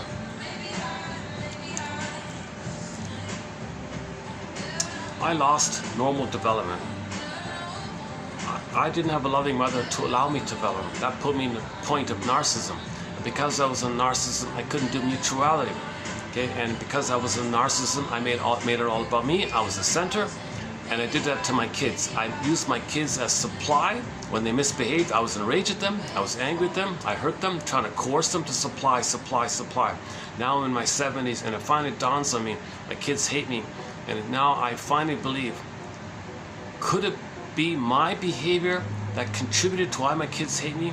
Is it possible that I and my behavior and my personality contributed to why my kids hate me? I think I missed something here. I missed mutuality, which is a byproduct of having been loved, but mother never loved me, and I didn't develop. Mr. Wong, can you help? I want mutuality. I want okay, sir. Yeah, let's begin. Please look at the mirror, magic mirror here. So the old guy had to look in the mirror. For 5.5 minutes, sir, you got to look at this mirror and don't move. Look in this mirror and stay in this mirror for 5.5 minutes. Okay, I want to heal. Let's do this. He started the process, and he saw his reflection, and he saw what his kids saw when his kids interacted with him. So he saw what they saw. Okay, so he looked in the mirror and he saw his image morph into an ugly monster like that. He freaked out and panicked and smashed him, and he couldn't do it. Even like 1 second he couldn't do it. But he began the process. He was on the ground. Let's do this again. Let's face it. He wanted to face this. This is so rare for narcissism. He was a typical bully narcissist, right? And he's trying to face it. He admitted it, that he should have been loved so he can have mutuality. He admitted it. He didn't get it like this. He was trying to heal like that. See, narcissists usually say, well, if my kids hate me, that's their problem. They got the mother's genes. They're wrong. They're at fault. They did something wrong to me. I did nothing wrong to them. Why do you blame? They did something wrong to me. Wait a minute. They're in pain by your behavior. That's their fault. I did nothing wrong. I'm the center. They're supposed to serve me. I gave them the opportunity to serve me. Aren't I generous? I gave them the gift so they can serve me and take care of me because I'm a king, I'm a god. I'm so special. If there's a problem, that's their problem. I did nothing wrong. I'm a little god, a little king. Narcissists usually do that. They're always perfect little gods, and others are no good, defective things. So, but this guy in Wong's Lost and Found Emporium, he was a rare bird, a very rare bird. I think that's the first time ever in literature or in television I've seen a narcissist kind of be honest like for a minute. So that's the #1 episode, in my humble opinion, for that scene with that guy, that older guy. The other characters, there was Mrs. Carlson was the other one, also in her 70s. I mean, the actress who played Mrs. Carlson in WKRP in Cincinnati, she also made an appearance. Bruce Carroll, is that right? She made an appearance in the episode. Mr. Wong, I did the wrong career. I was a manic workaholic. I didn't feel. I'd like to do a job based on feelings. Okay, ma'am, let's begin the process. Likewise, gave her an assignment. She freaked out and couldn't do it, and she was crying on the ground.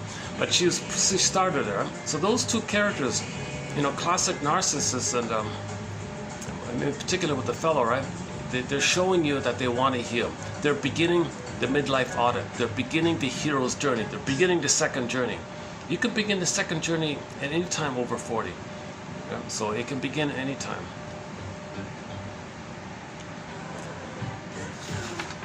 Where are we here? Mourning. So it's all about mourning. Now, if once you admit mother didn't love you and you mourn, you're good. You got it back. The swan comes back, becomes the princess, and you're embodied. Okay. Odysseus gets home. Okay. And his Penelope, his feelings come back. So Penelope is a symbol for his feminine embodiment, beingness. Okay, Snow White's the beingness, Penelope's the beingness, Rapunzel's the beingness. Okay, Maiden King's the beingness. So the beingness comes back into the body, right? Like in Saturday, the authentic self came into the condo. So the condo, and when the false self went out, the authentic self came in. Okay, and then the false self tried to kick out the true self. The authentic self said, no, false self, you had your chance, you made things miserable. The authentic self stays, he shattered away on Saturday.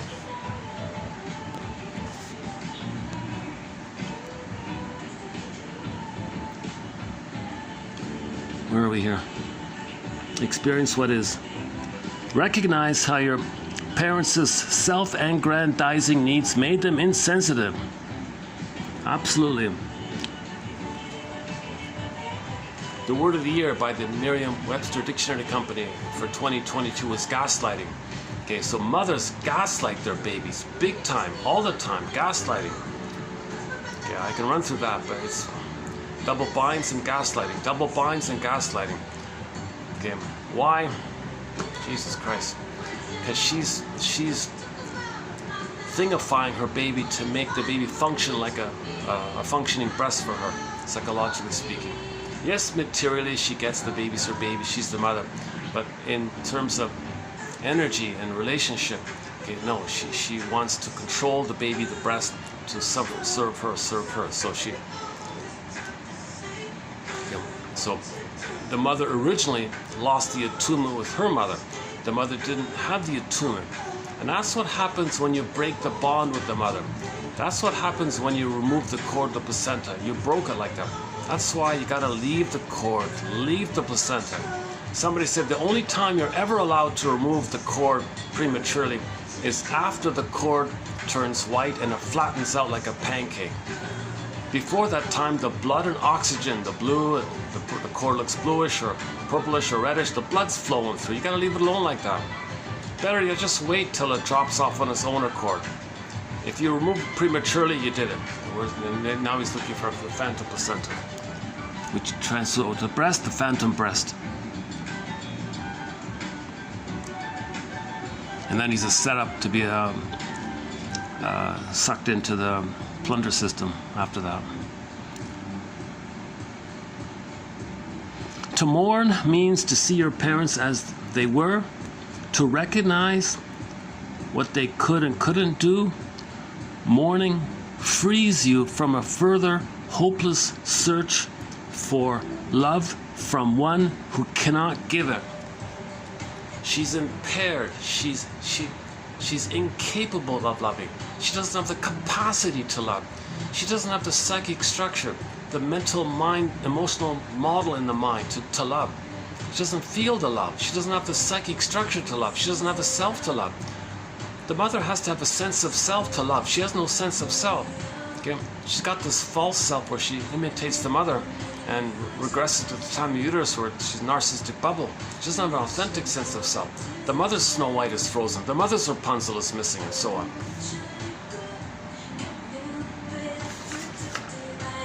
Okay, those three kind of go together. The rest of these quotes here in 23 are a little bit sort of like an assortment of kind of quotes. So the next part here is just a little scattered, little miscellaneous kind of quotes.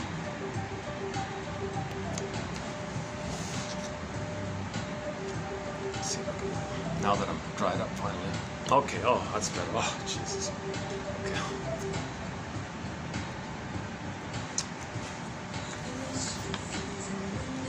Oh, the battery. Hold on. No, the battery's draining. Look at that. I gotta keep a close watch on the battery. It's doing its draining thing. It's a slow drain, but it's still draining.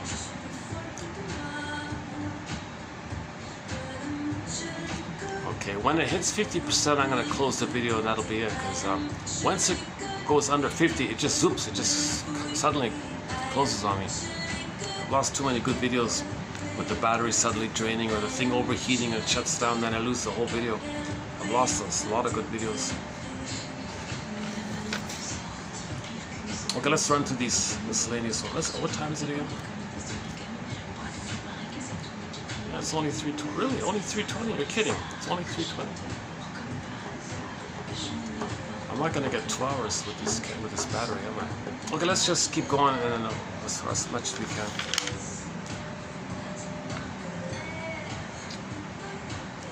Okay, this next one, I think she gave some example about the kid.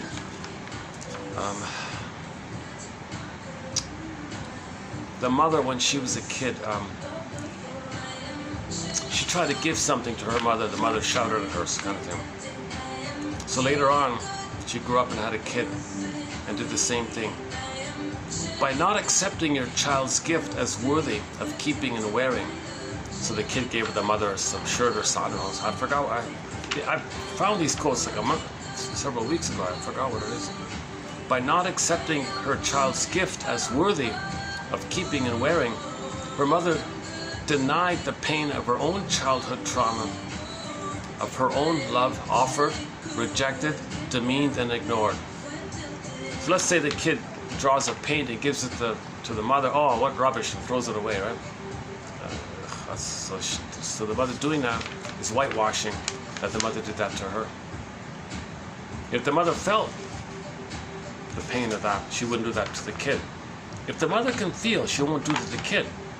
Memory, repeating, working through. If the mother can remember, she won't repeat it, but she doesn't remember, so she repeats it. When you repeat it, you whitewash. At the same time, when you repeat, you're trying to remember. So when the mother rejects the kid's gift, actually she's meant to pause and say, wait a minute. Does that mean when I was a kid I gave something to my mother and she rejected it, I became her, and I'm doing this to know how my mother treated me when I gave her something? Then she can reflect it, and then she can stop herself. Then oh, thank you, kid. Thank you, a wonderful gift. I really love it. You know, look at that. Look at you. Look at you. I see that. Oh, it's awesome. She pushed away her pain of love, denied by doing it to her. Yeah. So the mother pushed away her pain of love, denied by doing it to her daughter. Remaining in a freezing state was her mother's defensive posture. The daughter learned that there was no peaceful way to reach her mother, who was either a storm or the calm before the storm.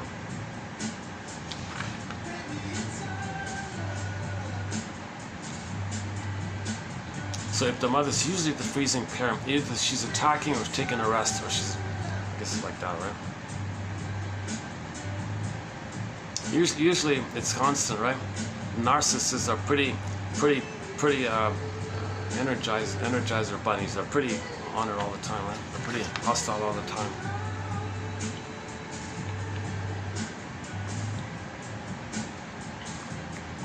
Okay, next miscellaneous one here. The prevalent defense that pulls you toward bullies who hurt you is denial of your parents' cruelty by calling it love. Okay, so if you're attracted to a verbally abusive, emotionally unavailable, you're whitewashing that your mother was like that. If you're still looking for that, you're whitewashing that your mother was like that. If you admit your mother was like that, you won't choose that. Now you don't remember that, so you choose an attempt to remember. Once you remember, you stop choosing the wrong choices. Right? A person raised without love has to take it as an article of faith that there are people who are capable of loving. When you find an appropriate partner, you have a lasting feeling of warmth. Don't settle for less. Feeling real love undoes the love illusion.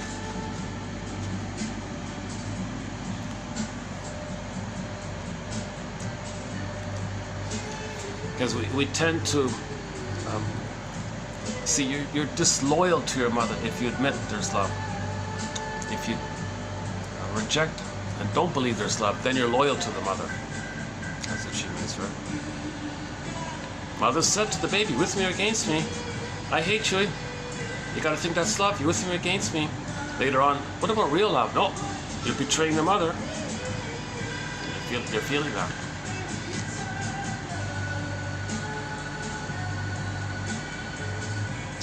Without knowing our pain, we cannot feel it in others. If we are set against feeling our pain, if we are set against, if we are set against feeling our pain, if we are set against feeling our pain, if we are set against feeling our pain, to stay on our parents' good side, feeling historic pain again creates anxiety without displeasing them.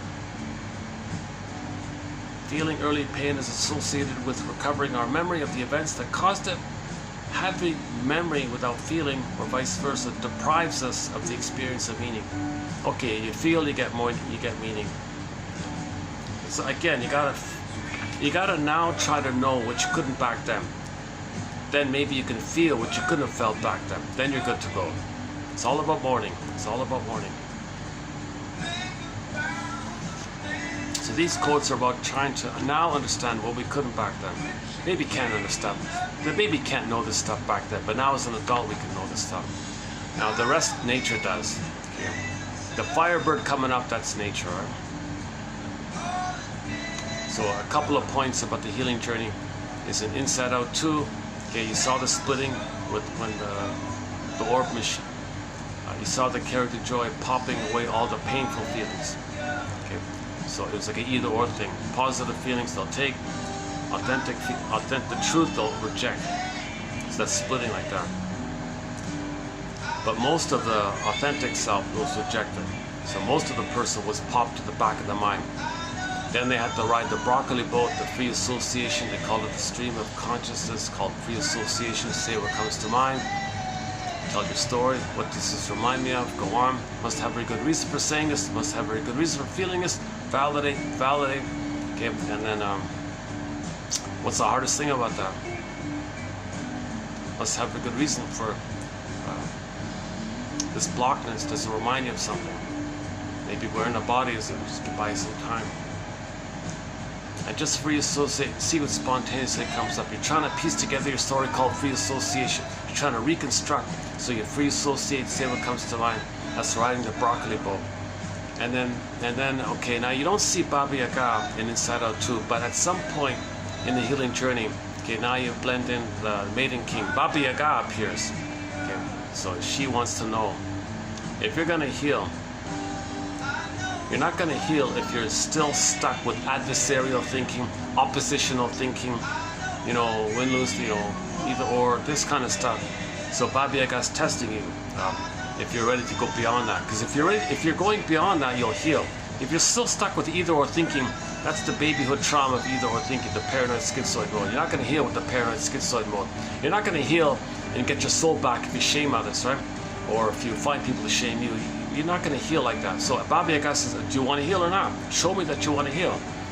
Have you addressed, do you realize either or thinking you're not going to heal? So Ivan said, you know, so Baba Yaga's question was kind of like, so here you are, wanting to heal. Tell me about it. Is it like your choice to heal, or is it just some kind of compulsion to heal? So she poses an either or to see if you'll fall for it, or if you'll say, well, it's about 7% free choice and 900% compulsion. Okay, you know. So she wants to know if you can do both and. It's not either or. Right? Can you do both and? Babies cannot do both and. Babies cannot do under heaven, over hell. It's breastfeeding for a baby is heaven, not heaven. Click. It's hell. A baby can't do the confusion. The breastfeeding is normal, he's in heaven, paradise. Mother's doing it wrong, okay, whoa, he's a goner, he's terrified, mother's a sea monster, mother's an alien, mother's a stepmother, okay, he's in hell like that. He's burning, biting feeling, shame, guilty, shame, no good, they're not gonna make it, persecutory anxiety, abandonment, depression, non-issue anxiety, mother's a monster, he's in hell. Oh, mother feeds properly, he's in heaven. Mother makes a little mistake, well, he's in hell. Click. It's either or like that. Okay, now babies may briefly experience this, briefly, but if the mother does her job good enoughly, quote unquote good enough, then it sorts itself out. But if the mother's consistently shaming again and again, gaslighting again, misattuned again, using again and again, then he maintains the split. He maintains the split to deal with the pain. Defense mechanisms deal with the pain. So you gotta face the Baba Yaga, right? Okay, then you gotta understand that when you're noticing your defense mechanisms, that's the trickster energy. So that's, you gotta find the rabbit, right? And the rabbit's a symbol for the trickster kind of energy, and Nancy and all that, right? Now embedded in the trickster energy, inside the trickster rabbit energy, is the duck energy. The duck energy means the duck can swim in both worlds, the water and the air, and walk on the land. It can do that. That's embedded in the trickster energy. If you get that kind of appreciation about identification with the aggressor, okay, trance logic, reactive formation, unconscious to conscious, okay, dream interpretation, okay, you wake up in the morning, your soul says to you, hey, it's like this in your soul today. Then you say, oh, thank you, it's like this in my soul today. Okay, look for the theme, look for the pattern. Okay, it's trying to make you aware. So this is the water and the land. Wake up, land. Okay, like the duck. Okay, so then if you do that kind of thing, at some point there may be the egg inside the way the egg. Okay, there's the new birth. Now you got the new birth. Okay, so then you got the firebird like that. In the egg's the firebird. Ride the firebird like that. Okay, so in the process of that, the pin will be popped out. The pin that makes you numb underneath. So Ivan has the pin in. He wants to get the pin out. Okay, oppositional thinking, free association.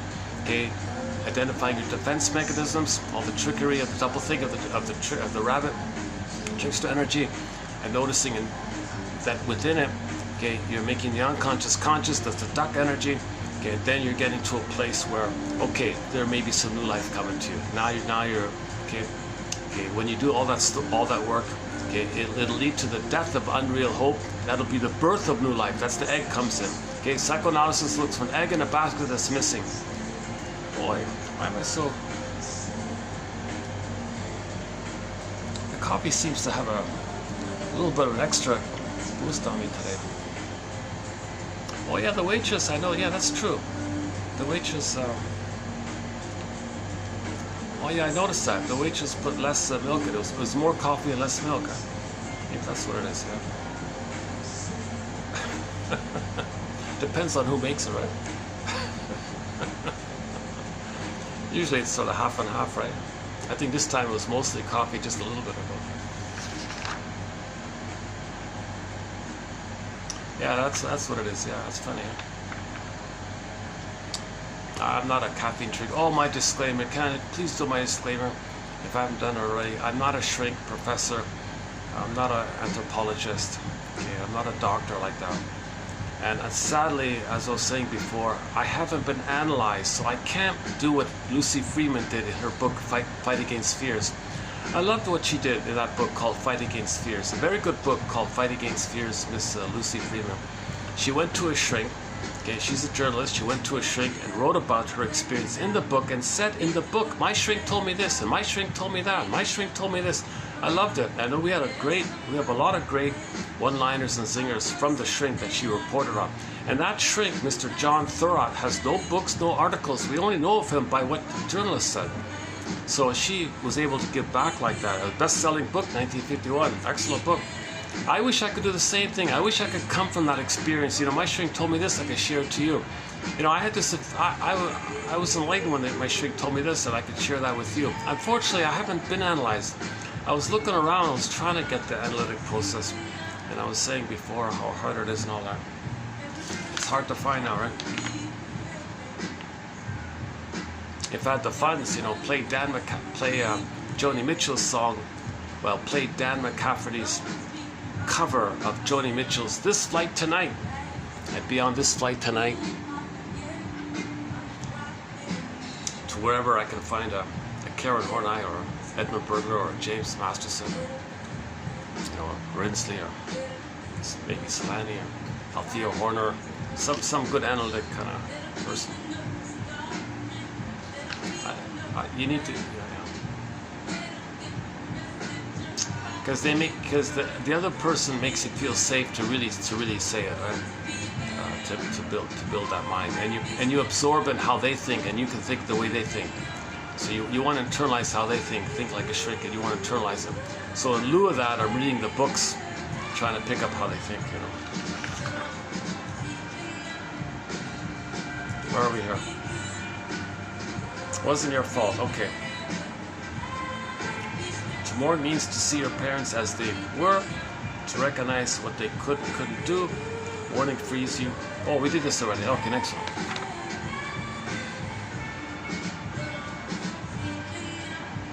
Without the memory of your pain, we don't understand why we are attracted to or are creating negative relations. To know your feelings. You created to know your feelings. Like if you find someone who reminds you of your mother and you're all angry with that person, well, that's for you to know that you were angry with your mother, but you forgot. So find a copy of your mother, recreate the anger that you felt with your mother but forgot, bring it up with the person in the present so you can pull it knowing the... Oh, there's that annoying song. Speaking about anger, this is the one song that kind of... Okay, this is of all the songs on this overhead annoying techno, cheesy, commercial, computer-generated, AI-generated, fake tin can music. This is the most annoying one, this cover. So give me 3 minutes to let this one pass here. Oh, Jesus. I've heard this 100 times, so it's really kind of... Oh, boy.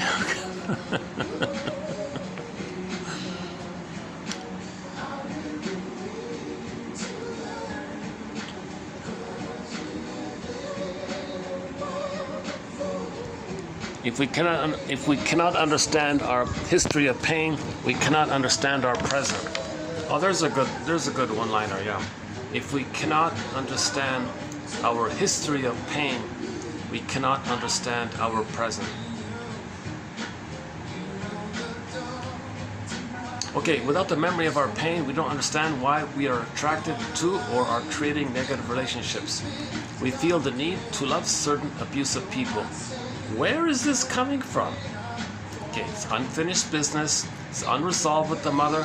Find someone just like the mother and continue that problem with the mother, using that person as a stand-in for the mother, thinking you're trying to save the mother, fight with the mother, cure the mother, get the love from your mother, fix the mother, cure the mother. Okay, show her up, convince her, placate her, convince her. You're still struggling with the mother like that. So find someone in the present who reminds you of the mother. You're all excited, you got some big hope now. I love you, you're perfect, now please change. Now you want to control the person or present, thinking you're still trying to control the mother. Trying to save the person or present because you're still trying to change the mother in the nursery. Does it make sense? Why? Because the lizards don't know time. That part of the brain, the lizard brain, does not know time, and all our energy, our life force, our investment, our energy and our drive and our focus, it's in that memory loop. It's seared in, it's burned in, seared in, neural networking, and our energy spinning around in there. So it's making us repeat like that. So we got to observe it, identify the past as the past, lay the ghost to rest, capture the past, give it a time and a place as the past. Okay, frozen child past, freezing parent past, another era, I like that one, another era, these are different eras. Okay, and now you want to build a present mind. And as you build a present mind, that freezing parent's going to come up, send in the Doberman, back off, bully. Okay, just back off, you're violent. Okay, you got to think, it wasn't my job as a baby to save the mother, and hear this angry, hear this voracious, aggressive memories coming up, telling me, you got to save me, baby. No, I don't got to save you, mother. It wasn't, I didn't cause that pain that you experienced in your nursery. I cannot fix that kind of thing. You got to stop turning to me as if I can somehow magically fix your trauma. I cannot do it. And she's got this compulsion to get the breast. Mother, I can't be the breast for you. Come on. Reality check here. She's got this blind compulsion like that. So you got to put a barrier there. Back off, bully. So send the Doberman if you have to, you know. But you don't have to be violent. Just identify. No, that's a relic of the past. That's a relic of the past. That's a different era. That's a different era. All that attitudes and feelings, that's because of that from the childhood time. This is a different era, a different decade, a different century. I don't know. There are no aliens now, right? except on Halloween. That's Halloween decorations, all right.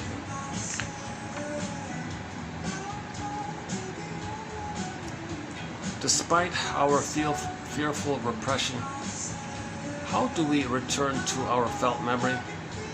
One way is by observing what we negatively react to, especially what we hate. So very common, right? Projection is confession.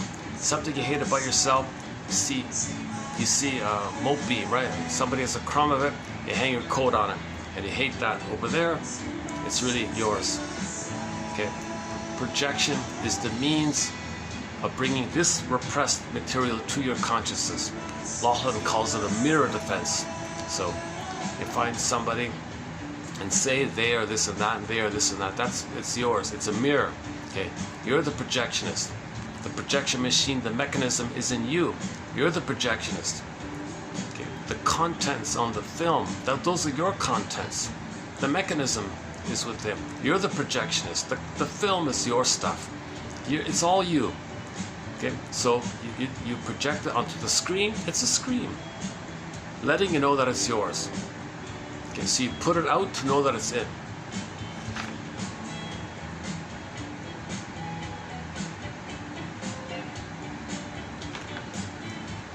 Dreams give us tendrils of association, leading us to what we need to know, what we fear, our unacknowledged strengths and talents. Dreams are great advisors. Okay, so the dreams are letters from your soul, telling you about your themes, your fears, your concerns, your patterns. They're great advisors. It's like this in your soul today, you. Aha, you get the letter. It's like a Hermes giving you a letter. Don't you want to, if your soul sends you a letter, don't you want to read it? The soul is saying, hey, conscious you, it's like this in your soul today here. Thank you, unconscious me. Thank you, repressed me, denied me, okay, unknown me. Okay, I see. It's like this in my soul today. Yes, it's like this in your soul today. Thank you. Now you're conscious. It's like this in my soul today. So give the dream a title, theme, A for affect, Q for question. And then take what you remember, take a sequence that you remember and say, okay, this sequence I remember here. What does this remind me of? What does it suggest to me?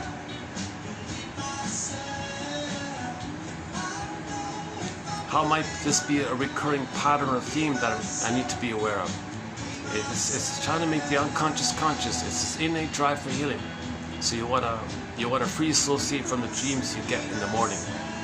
So just do 10 minutes a day, even just 1 minute, or half a minute. Just do something. And don't put the alarm clock early to wake up so you can try to capture it. That's not helpful. Just it'll come naturally to you. You'll get some fragment when you wake up. Just quickly make a note of it when you wake up.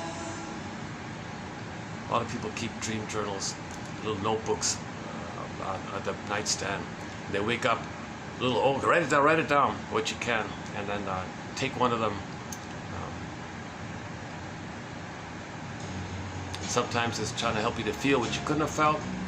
Sometimes you tried to feel something. Sometimes you wanted to feel something. Now it's your unconscious creates the thing so you can feel it. Now in the unconscious world, things can shape-shift and flip-flop, and there's no time. Condensation, displacement, symbolization, that can mean that can stand for that. Things from different times can all be in one scene because there's no time. So you got to keep those kind of things in mind. Why is it so dark here? It's so dark here. Oh, the battery. Hold on.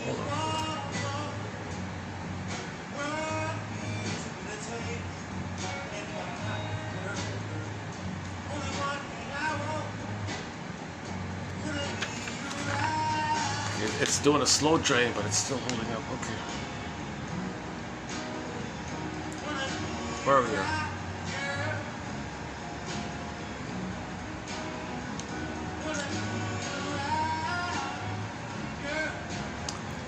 People who attack you speak your parents' cold language.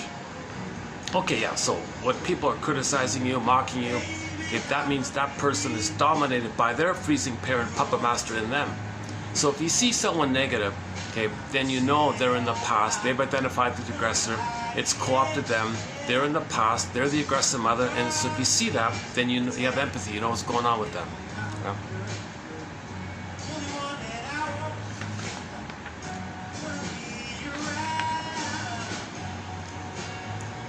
People who attack you speak your parents' cold language. Like the internal freezing parent, they are there to freeze you because you represent their frozen child.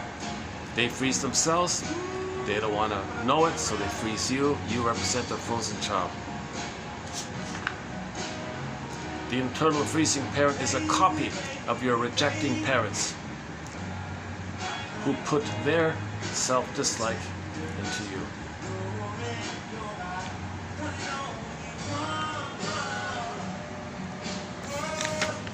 Okay, one more here, I think. Yeah, one more.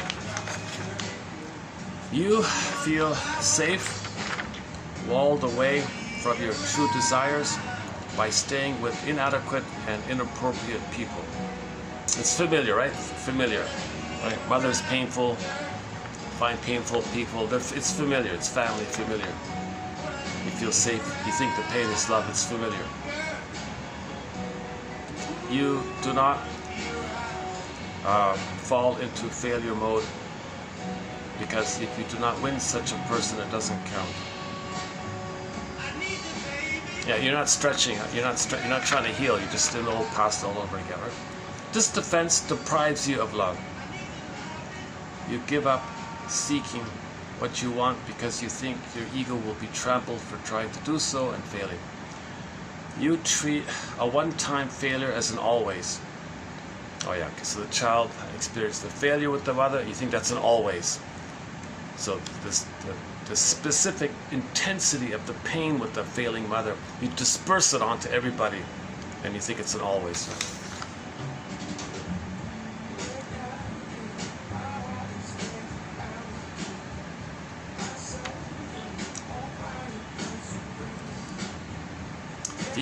The ego always grows from effort spent and pushes on.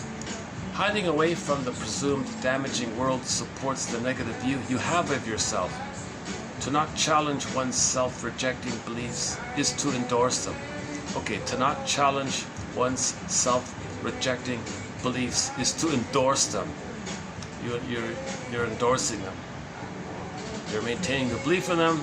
Because that's your loyalty, because you still believe your mother loved you. So you still believe your mother loved you. Get out of this. Your mother didn't. Okay? The mother did. So this podcast is for people over 40. People under 40 probably wouldn't want to hear that, right? What's that guy talking about? How dare you say my mother didn't love me? She's a goddess. She made the greatest chicken dish in the world. Don't idolize her. Okay, that's reaction formation. That's splitting. In fact, you're enraging her. You don't want to know it, you split it, you flip it. It's called reaction formation, counterphobia. You're so afraid of the truth, you flip it and you do this counter thing, or reaction formation thing. So this is still the splitting, either or thing. If you see your mother's idolized like a pedestal, or she's a demon, okay, in the pits, okay, it's neither like that. It's not like she's wounded, she's impaired.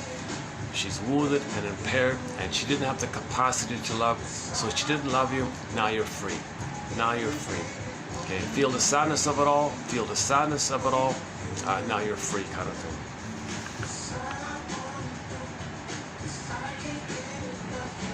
That's 13. Yeah, okay, that's 13. Should we take a peek at 14? Let's see. That's 14. That's 14, right?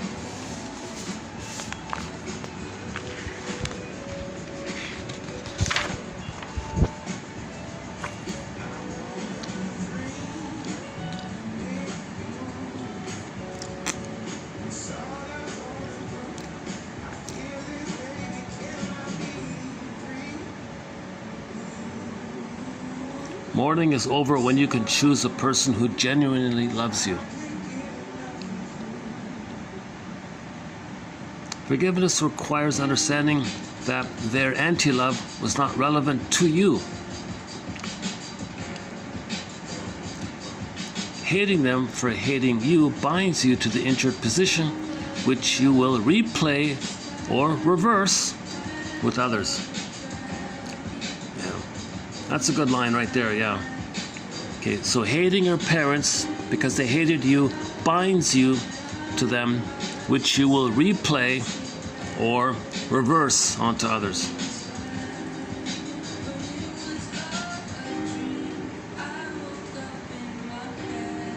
People do not sufficiently question the repetition.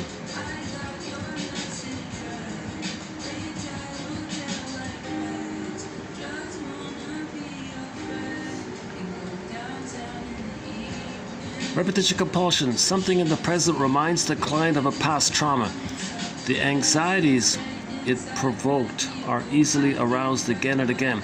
The client need not consciously perceive the present situation as resembling the past, and indeed it may be superficially very different from the one it unconsciously recalls. He also is not conscious of the ways in which he still feels like an anxious child he once was.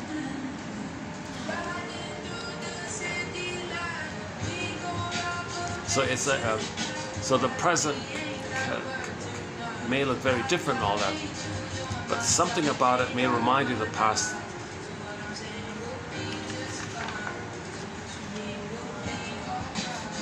A narcissist lives in a one-person world, psychologically hard of hearing.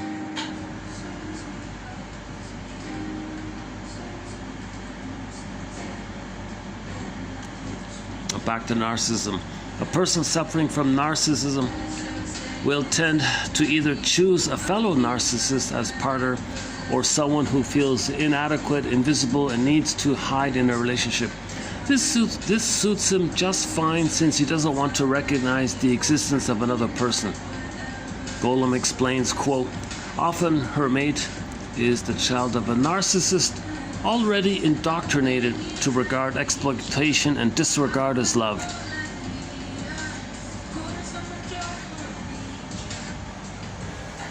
Okay, so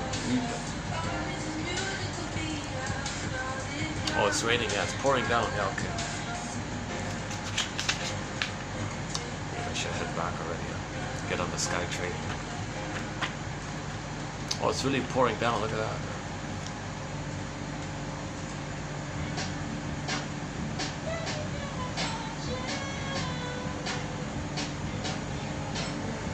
Check the battery.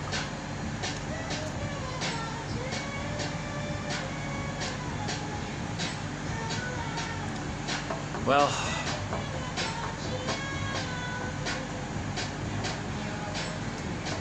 let me just go for a little stretch. Hold on a second. Let's pack this up. So we'll do part 14 in the next tomorrow, and then we'll have some new quotes after that. Yeah.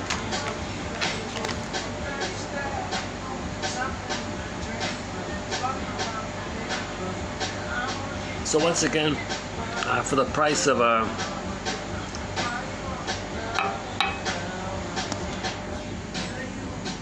so patreon.com/narrative medicine, you'll see the link there.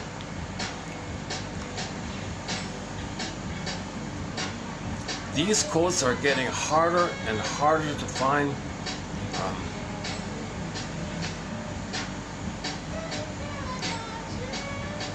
A lot of books are being withdrawn, removed, unavailable, you know. The printed books with the shipping become more and more expensive. I tried to get one of Janoff's books, which you gotta pay like $50 for. Jesus Christ.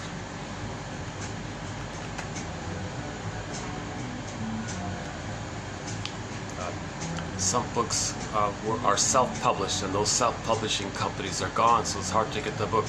Luckily, Miss Golem's book, Unloved Again, is still available. She self-published it. It's called iUniverse.com. Okay, in the search engine, just type in either her name or the book, Unloved Again. It's $3.99. Well worth. So the quotes we read today come from that book called Unloved Again. It's kind of like tough love, or in a way it's a kind of psychoanalytic tough love. It's a kind of a psychoanalytic tough love, right? It's kind of like if Mr. Freud were shouting at you. No, I'm just kidding. No, that doesn't work. Oh, that's a mess. No, forget that. I don't know how to put it. It's not a behavioralism stuff. It's an analytic tough love. She's doing a kind of analytic tough love. Look, your mother didn't love you. Get it. Face the truth of that. Because then you're free. Then you're kind of free.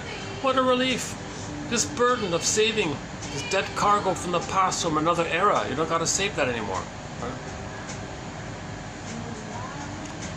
It's no baby's job to save a mother from the pain that she experienced from her unloving mother, and that unloving mother got it from her unloving. How's the child going to heal all that stuff?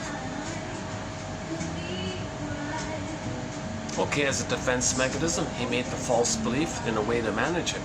Now later he got to update it. You can't. If you keep that, then you're dysfunctional. That's what dysfunction means. To use old defense mechanisms your whole life. Those are temporary. You're meant to update it, kind of thing. You're not in the nursery anymore.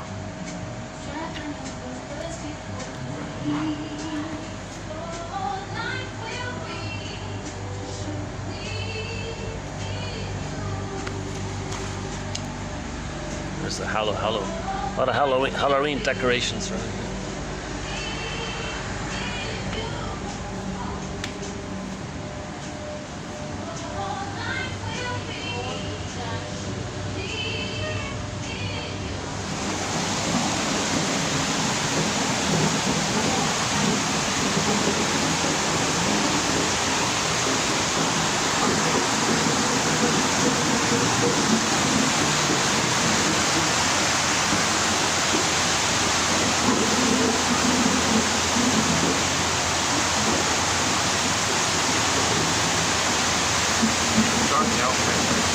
Let's just close it up here. Let's look for a song to close it up with here. Yesterday we closed up with our theme song, Katja Epstein's German cover of the song Windmills of the Mind. Before that we closed up with Deli Rizik's cover of Carry On Wayward Son by Kansas. Before that was Oma Wumi's song When the Boss Is Coming from her album Lasso of Truth. Pavlov's Dog, late November. We closed up with Sweetheart. We talked about Ini Sapi and Future Steer and Sienna Zane, a lot of great singers. You probably can't even hear me, can you, with the rain? Can you hear me?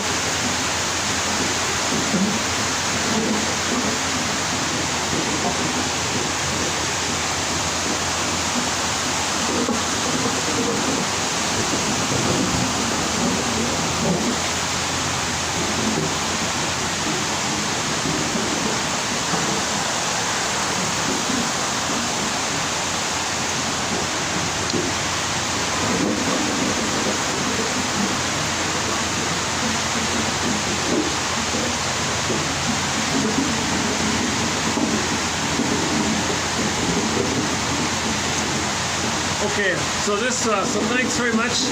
This has been part 13 of a 14 video run on this Golem's work.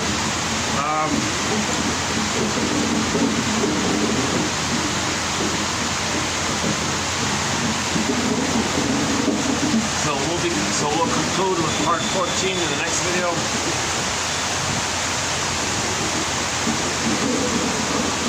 So hopefully, out of the 14 videos, one can find 14 quotes, right? So we posted 140 quotes. Hopefully, you'll find 14 that you'll like, kind of thing.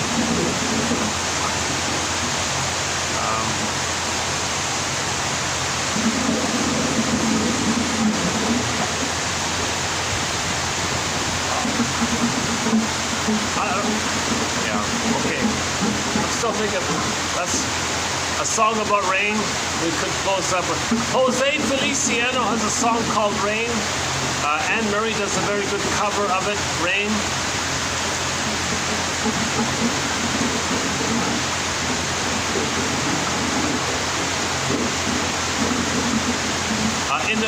Twilight Zone, one of the episodes, in the middle of the episode, they played a song called Every Time It Rains by sort of the indie singer, Miss Charlotte Martin, and that was okay.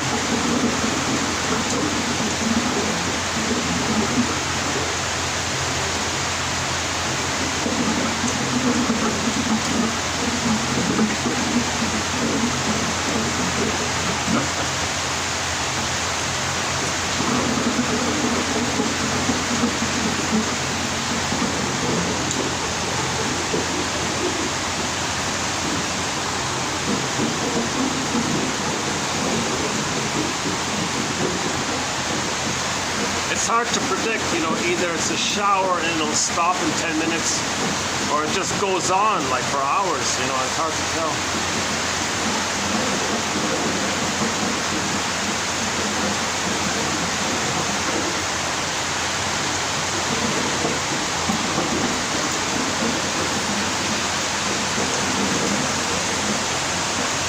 Well,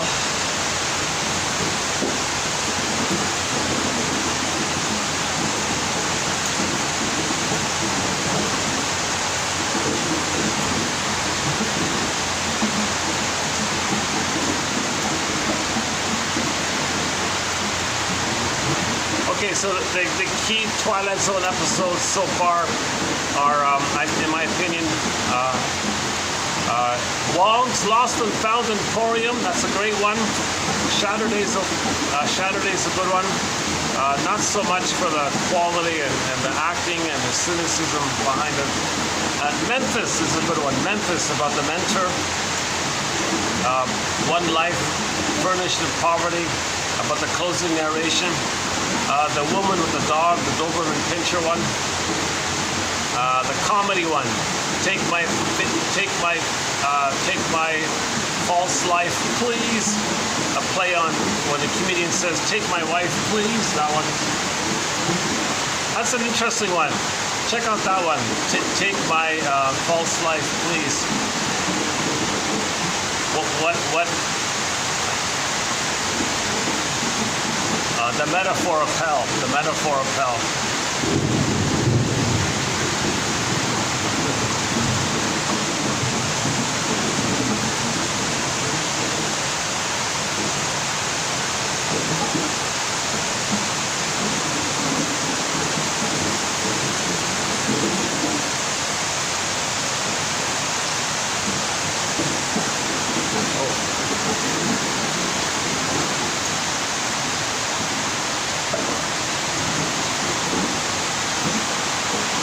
Better stand here then.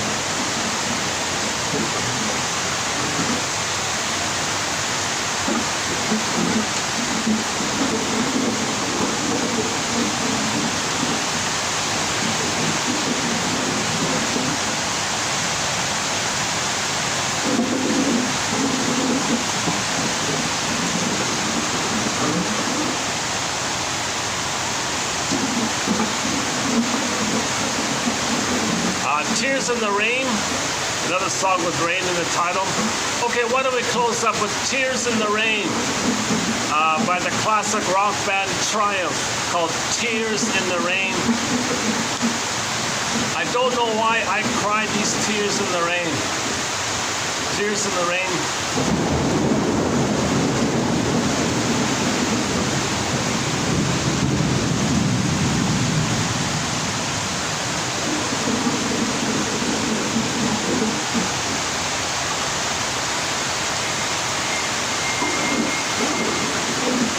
Okay, so let's close up with Tears in the Rain by Triumph, the classic rock band Triumph, Tears in the Rain. Gilmore is the lead singer on that for that one. And I'll see you in part 14. Thanks very much. For the love of narrative medicine, rain or shine. Rain or shine, for the love of narrative medicine. Okay, press the play button. Tears in the Rain. Thanks very much. I'll see you in part 14.